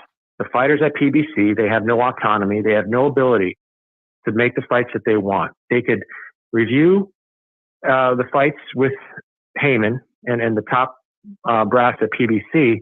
And if they okay it, then they could do it. But if they nix it, they nix it. And that's why we saw Luis Ortiz not fight AJ for record money for Undisputed, or not Undisputed, but Unified Heavyweight Championship, and a multitude of other fights. That's why PBC fighters are employees. They're controlled. All right. They're basically cattle. They're not independent contractors like normal fighters are. That's why Terence Crawford is not getting this fight right now. He's not an employee of PBC. He's an independent contractor. He wants to have all this out in the open. He's not going to get it. Not with PBC's contract. Al Heyman is not going to show light on his business practices because he'll have to do that with a non-employee. So until Terence Crawford actually signs a PBC contract, I really don't see this fight happening, Mike. That's the bottom line. It's not Spence. It's always been Heyman. It's always been those guys. And clues are out there with Tim Smith, who was honest. He said, hey, we're not going to lowball this guy and insult him because there's no money for this fight. And he's right. The reason why is because he alluded to the fact the fan bases aren't going to buy the fight. They're going to steal the fight. He's basically saying that the demographic that watches Crawford and Spence are not paying for fights. And that is why we saw Spence fighting Mikey Garcia on pay-per-view as a Latino, where the audience was the Latino audience, which actually do buy the pay-per-views. And this isn't me saying that, that's them saying that. That's what they basically said, and the numbers reflect it. The Latino audience is the number one purchasers of pay-per-view in America. So, and that's another reason why the fight's not happening. And if anybody wants to, cry over this fight, hey, look in the mirror. It's the fan base's fault, and it's the people that worship Al Heyman. And a lot of people around the boxing industry has said over and over, Al Heyman's a cancer to the sport. The guy is a control freak, and he has history with the hip-hop industry. He actually had to go to court to let Beyonce out of her contract. He wouldn't allow her to do what she wanted to do on her own, and that's when she became a big star after she left Al Heyman. And that's why you saw for Jay-Z, they never did any business. Like, there's bad blood between the two parties. So for all these people saying Al Heyman is his golden goose, and he's really not. He's just a con artist who knows certain demographics and how to take advantage. So if you really want the truth, it's online. You can go and look it up and get all your answers, because all this back and forth chatter left and right, yeah, it's great for channels, clicks and stuff, but it's not, the dead on facts. The facts are out there. Okay. People want them. They can find out. Stop making excuses. This is why PBC has blocked fights over the years. Adonis Stevenson versus Kovalev was the first one, and then work your way on down. So Mike, I'll leave you with that. Hopefully your audience will, do some research and find out the contracts are basically, employee to CEO. That's really what it comes down to. So have a good night, man. All right, bro. Thanks a lot, Dad. Thank you. Yeah, I will say there was, I talked about this on my Friday show. I'll mention it real quick, and then we'll get Nacho's call. Nacho's on deck. Was it Floyd Schofield and his father? Prospect, young prospect, really looks like a blue chipper. Definitely going to he's attracting a lot of attention from American promoters. And him and his father were asked about PBC, and they kind of laughed, and they just said that the contract that we were offered, no, because he basically talked about the fact that they had no say in several things, several factors. And this is something that we've heard from a lot of different people, a lot of different times. There are exceptions, of course. There are some guys that sign with PBC and do get different kinds of privileges because of the level of stardom that they're at. When Manny Pacquiao signed with PBC, he's Manny Pacquiao. He's going to do what he's going to do. And then there's other guys that sign with PBC, lower mid-level fighters that have different kinds of deals. But if you look at the guys that sign with PBC from the beginning of their career, like coming out of the amateurs all the way up until the end. So take a guy like Errol Spence. And there's other guys we could point to as well. Deontay Wilder, for example. And you just look at kind of the way the career has been managed and the lack of transparency in certain respects. It is interesting. It is interesting. All right. Back to the phones we go. Let's go to Nacho in California. What's up, Nacho? How you doing, man? Hey, Mike. What's going on? Nothing much. Just kind of wanted to say to the chat, you're welcome. I definitely will take the bullet. I will take the bullet for Mike as far as putting her IG, Omira's IG on his channel and saying I asked for it. Yeah, man, so that was I'll gladly take the bullet. That was fun. I gotta say, time. Maybe we should do that again. Maybe we'll do that again because that was fun, man. All right. Just about the fights this weekend. Yeah, Eubank Benn, I kind of agree with you, Mike. It's not really a fight that to me is going to lead anywhere. I think this is just a money grab for both guys, plain and simple, because of the names and the history behind those names. And I think both guys are just taking this as just a payday for themselves, because that's really all it is, because neither guy is going to be catapulted from this fight into a title shot or even into another big fight per se, So it's just kind of a money grab. And I think a lot of people see this fight for what it is. And I don't think anybody's really taking it serious. I mean, honestly, to me, the biggest question is, will Eubank be able to go more than 6 rounds before he's dead tired? Because I'm not convinced that he's going to be able to make 57 and not feel like he left a part of himself just trying to get to 157. Right. I mean, if anything, that's a smart tactical move by Benn and his team to force him to have to squeeze down that 1 extra pound, because I think 58, I don't think would have been as big of a reach, but I think 57 is kind of a reach for Eubank. Although I'm wondering though, Mike, is it really a troll job by Eubank and his team as far as him putting out those videos where he's basically eating junk food and pretending like it's not going to be a big deal to get to weight? Or is he really able to cut weight that easily that he can eat junk food and it's no big deal? It's got to be. I mean, I'm kind of wondering about trolling, that, bro. That's got to be trolling. Because that's the thing. In the Oh, video, okay. is he really eating that shit? Like, he might have a bite or something, but do you see him like eat the whole thing? Like, I haven't seen that video yet. Yeah, exactly. That's kind of what I was thinking. It's like, okay, you can Yeah. take a bite out of it, but you're not showing yourself eating the whole thing. You That's know, what I'm yeah. saying. But I could definitely, yeah, it could definitely be a troll job for sure. You know, and then with the other fight, the Showtime card, I think Fundora is going to walk through Ocampo. I know Ocampo has been kind of on a winning streak, and they're kind of selling him as like, you know, ever since he lost Spence, he's been winning. But if you look at his ledger, Mike, a lot of the guys he beat are not exactly world beaters at 54. Right. He's just been kind of collecting like these wins from these like, you know, very unknown guys that he's been fighting. So I don't expect him to be able to really be competitive. I think Fundora just kind of is using this as a stay busy fight. And I think he's going to go in there and he probably gets him out of there in probably 7 or 8. I don't see Ocampo going anything further than that. The fight that is kind of interesting, but I don't know if they're going to televise it, is the Fox versus Mean Machine fight. I'm kind of curious to see what Mean Machine looks like at 54 because he's never fought above 47. So I'm wondering, is he going to get a second lease on life fighting at 54 now? But I mean, Fox is a huge guy for that weight class. Yeah. So I'm kind of wondering if this isn't being used as like a possible next opponent for Fundora, considering that, you know, he's a huge guy for that weight class, and maybe they don't want to give him. Yeah, maybe they don't want to give Fundora a top, you know, 3 or 4 guy from the PVC side.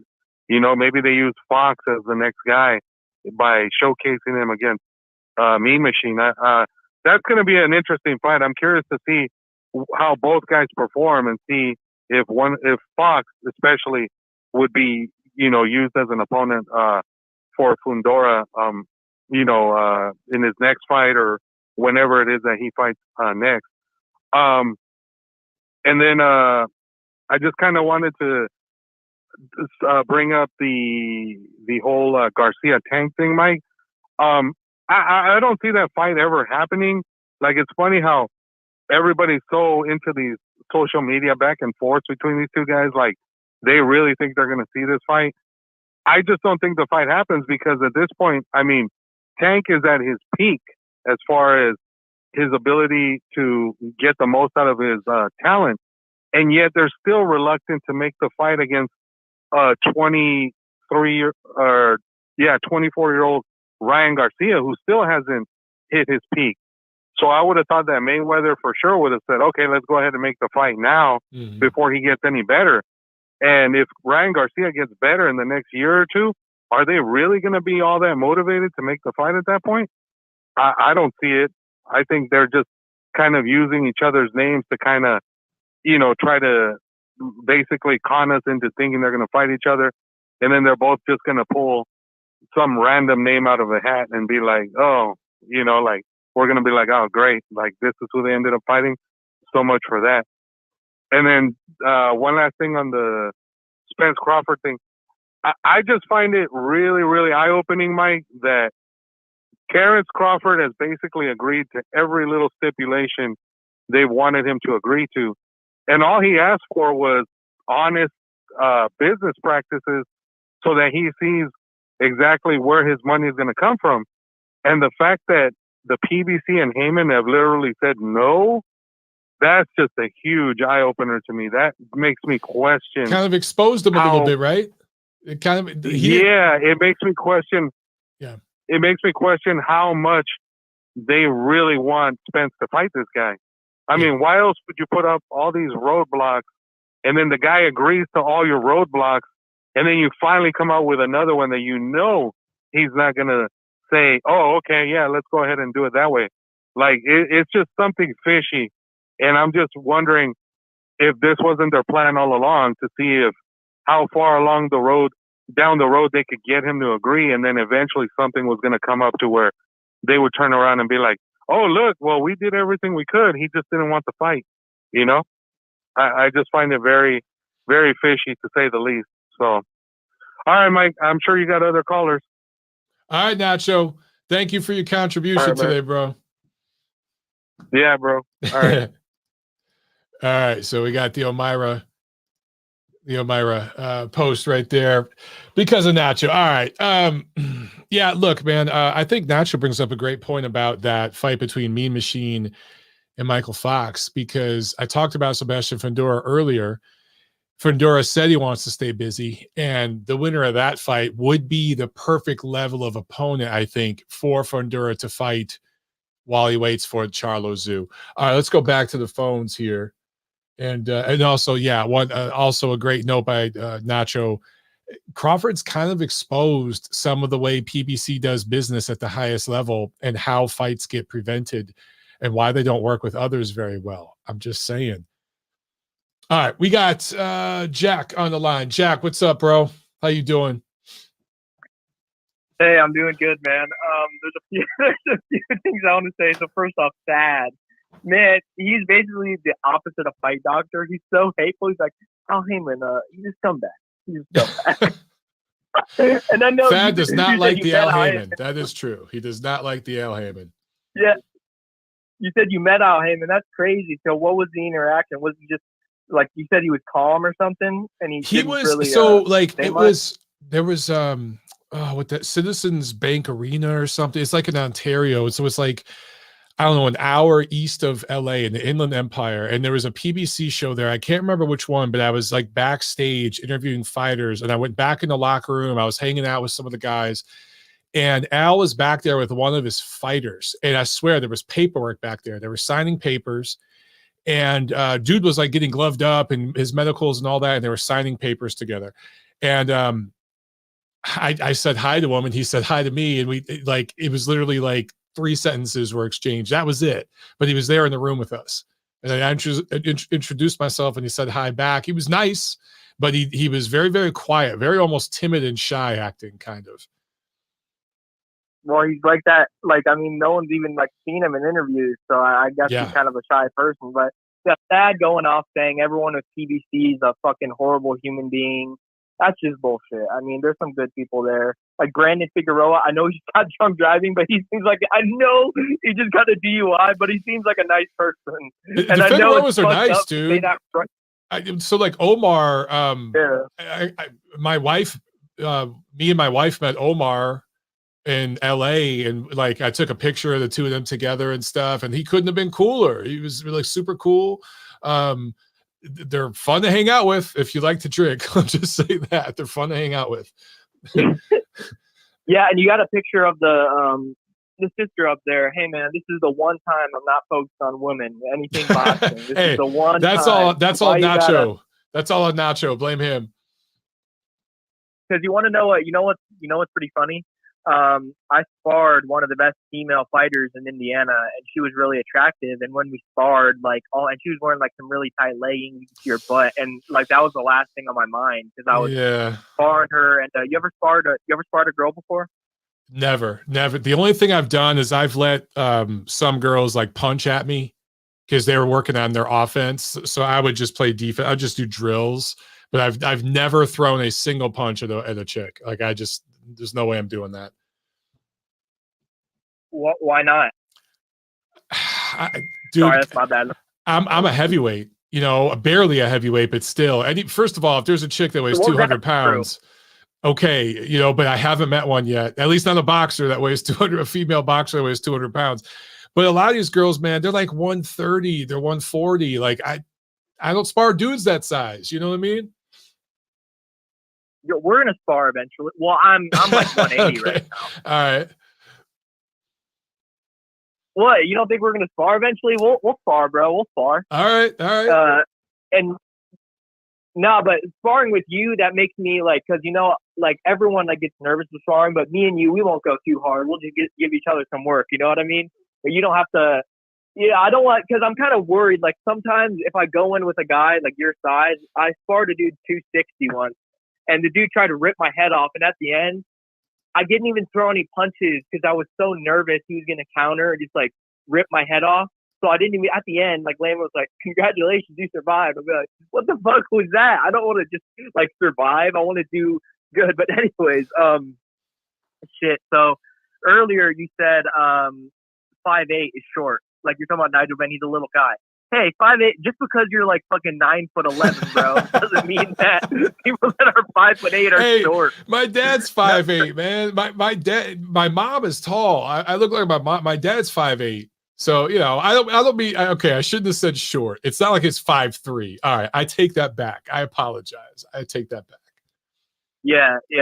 Don't hate on our short kings, bro. But I'm like 5'10", so short kings. But, no, what else I was about to say? Oh yeah, so Nigel Benn, or fucking Conor Benn and Chris Eubank.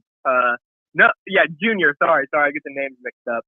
So, dude, I think it's just I didn't know that Eubank Jr. had actually fought up that low before. Dude, I don't see any way that Eubank can lose this. I mean, Ben has shown no chin, and how the hell can he spar with sorry, I've been reading the fucking comments. Mike can spar with Lizzo. I saw that. Okay, I will spar Lizzo. I will spar Lizzo. By the way, that name, I always thought her name was Lizzo, because in Italian, that's how you'd say that, Lizzo. I didn't know you pronounce it Lizzo. So for years, I've been calling her Lizzo until someone corrected me recently. I've been sounding like a moron. You probably speak some Italian. She might. I don't know. She probably loves Italian food. She loves every damn food. Oh shit, yeah. Fuck, but I didn't know he fought at 157 before, so everyone's saying weight's a big issue. I mean, it will make a difference, but dude, Conor Benn is shit. Like, I remember Steve Kim said something about, he tweeted something, and he's like, are you guys ever going to be impressed with Nigel or Conor Benn? I was like, bro, he can fucking knock Boots Ennis out in the first round, and I still wouldn't be impressed. By the way, this dude fight. Damn. That would never happen, but dude, that's like, that would never happen. Boots would end him in one round. Oh, God. But I was saying that the way he fights, he's not impressive at all. You know what I mean? Well, Eubank fights crazy too. He's fundamentally all over the place. He's, the one thing is he's shown a good chin. I've never seen him hurt. So. Yeah. The one thing I wanted to say earlier though was Layman used to spar with Layla Ali. He used to train or spar hard with Layla Ali, and he said that. And Mike, well, these women don't have the same upper body strength as men. When a girl hits you really hard, bro, that shit stings. This is not getting hit from like a baby. Like like Layman said, when Layla Ali hit him with a really good punch, she was like surprised because they don't have the body strength to put you down. That doesn't mean it's not going to hurt. It stings like a bitch. Of course, yeah. These girls, it won't feel very good. And I felt that while sparring this girl. I mean, like Clarissa Shields, dude, I would try everything in my power to. Well, maybe I'd have a chance against Clarissa Shields because she couldn't hurt me. And I could just like keep throwing until like I tried and landed something. Dude, I'd want to knock her out so bad. How do you think you'd do, Mike? You knock her out because she couldn't hurt you, so you could just walk through her shit. Yeah, but I would never spar. I don't know, man. I couldn't spar a female like that. I just couldn't do it. It's just I don't know. Yeah. I get. But we got 60 seconds, Jack. We got to wrap the show up, man, because we're going on 2 hours. So we got about 60 seconds. Okay. One more question. It's not. Oh yeah. No. Mean Machine. Mikael Fox or whatever his name is, dude. That's going to be a brutal knockout for Mean Machine. I don't see anything else. All right. But then the last thing I wanted to say, I'm about to get some ice cream. Give me your top 3 ice cream flavors. I know that's totally random, but top 3. Shit. I don't know if I have like a top 3. Man, I like the cookie dough. The cookie dough one. Anything with like fuck that. What is it? Butter pecan's pretty good. And anything with caramel. I say caramel. My wife yells at me. She said, it's caramel. I'm like, it's fucking caramel. I'm from Michigan. So do you say caramel in Indiana? I'm from Carmel, Indiana. Yeah. Yeah. I'm from Carmel, Indiana. That's where I'm from. Oh. Fucking Carmel, Indiana. There it is. All right. Then my top 3, cotton candy, cookies and cream, and then I don't know, like maybe like raspberry sherbet or some shit. Okay. But anyways, that's my call, Mike. It was great talking to you, Mike. And shit. Right, yeah, Jack. take care, bro. Peace. All right, peace. All right, guys. I'm sorry I'm leaving some of you on hold. We're up at 2 hours. I will try to do a better job making some of these calls quicker. I know we had some long ones early on. Okay, I'll try to do better at that in the future. So we'll see you guys Friday. All right. Peace.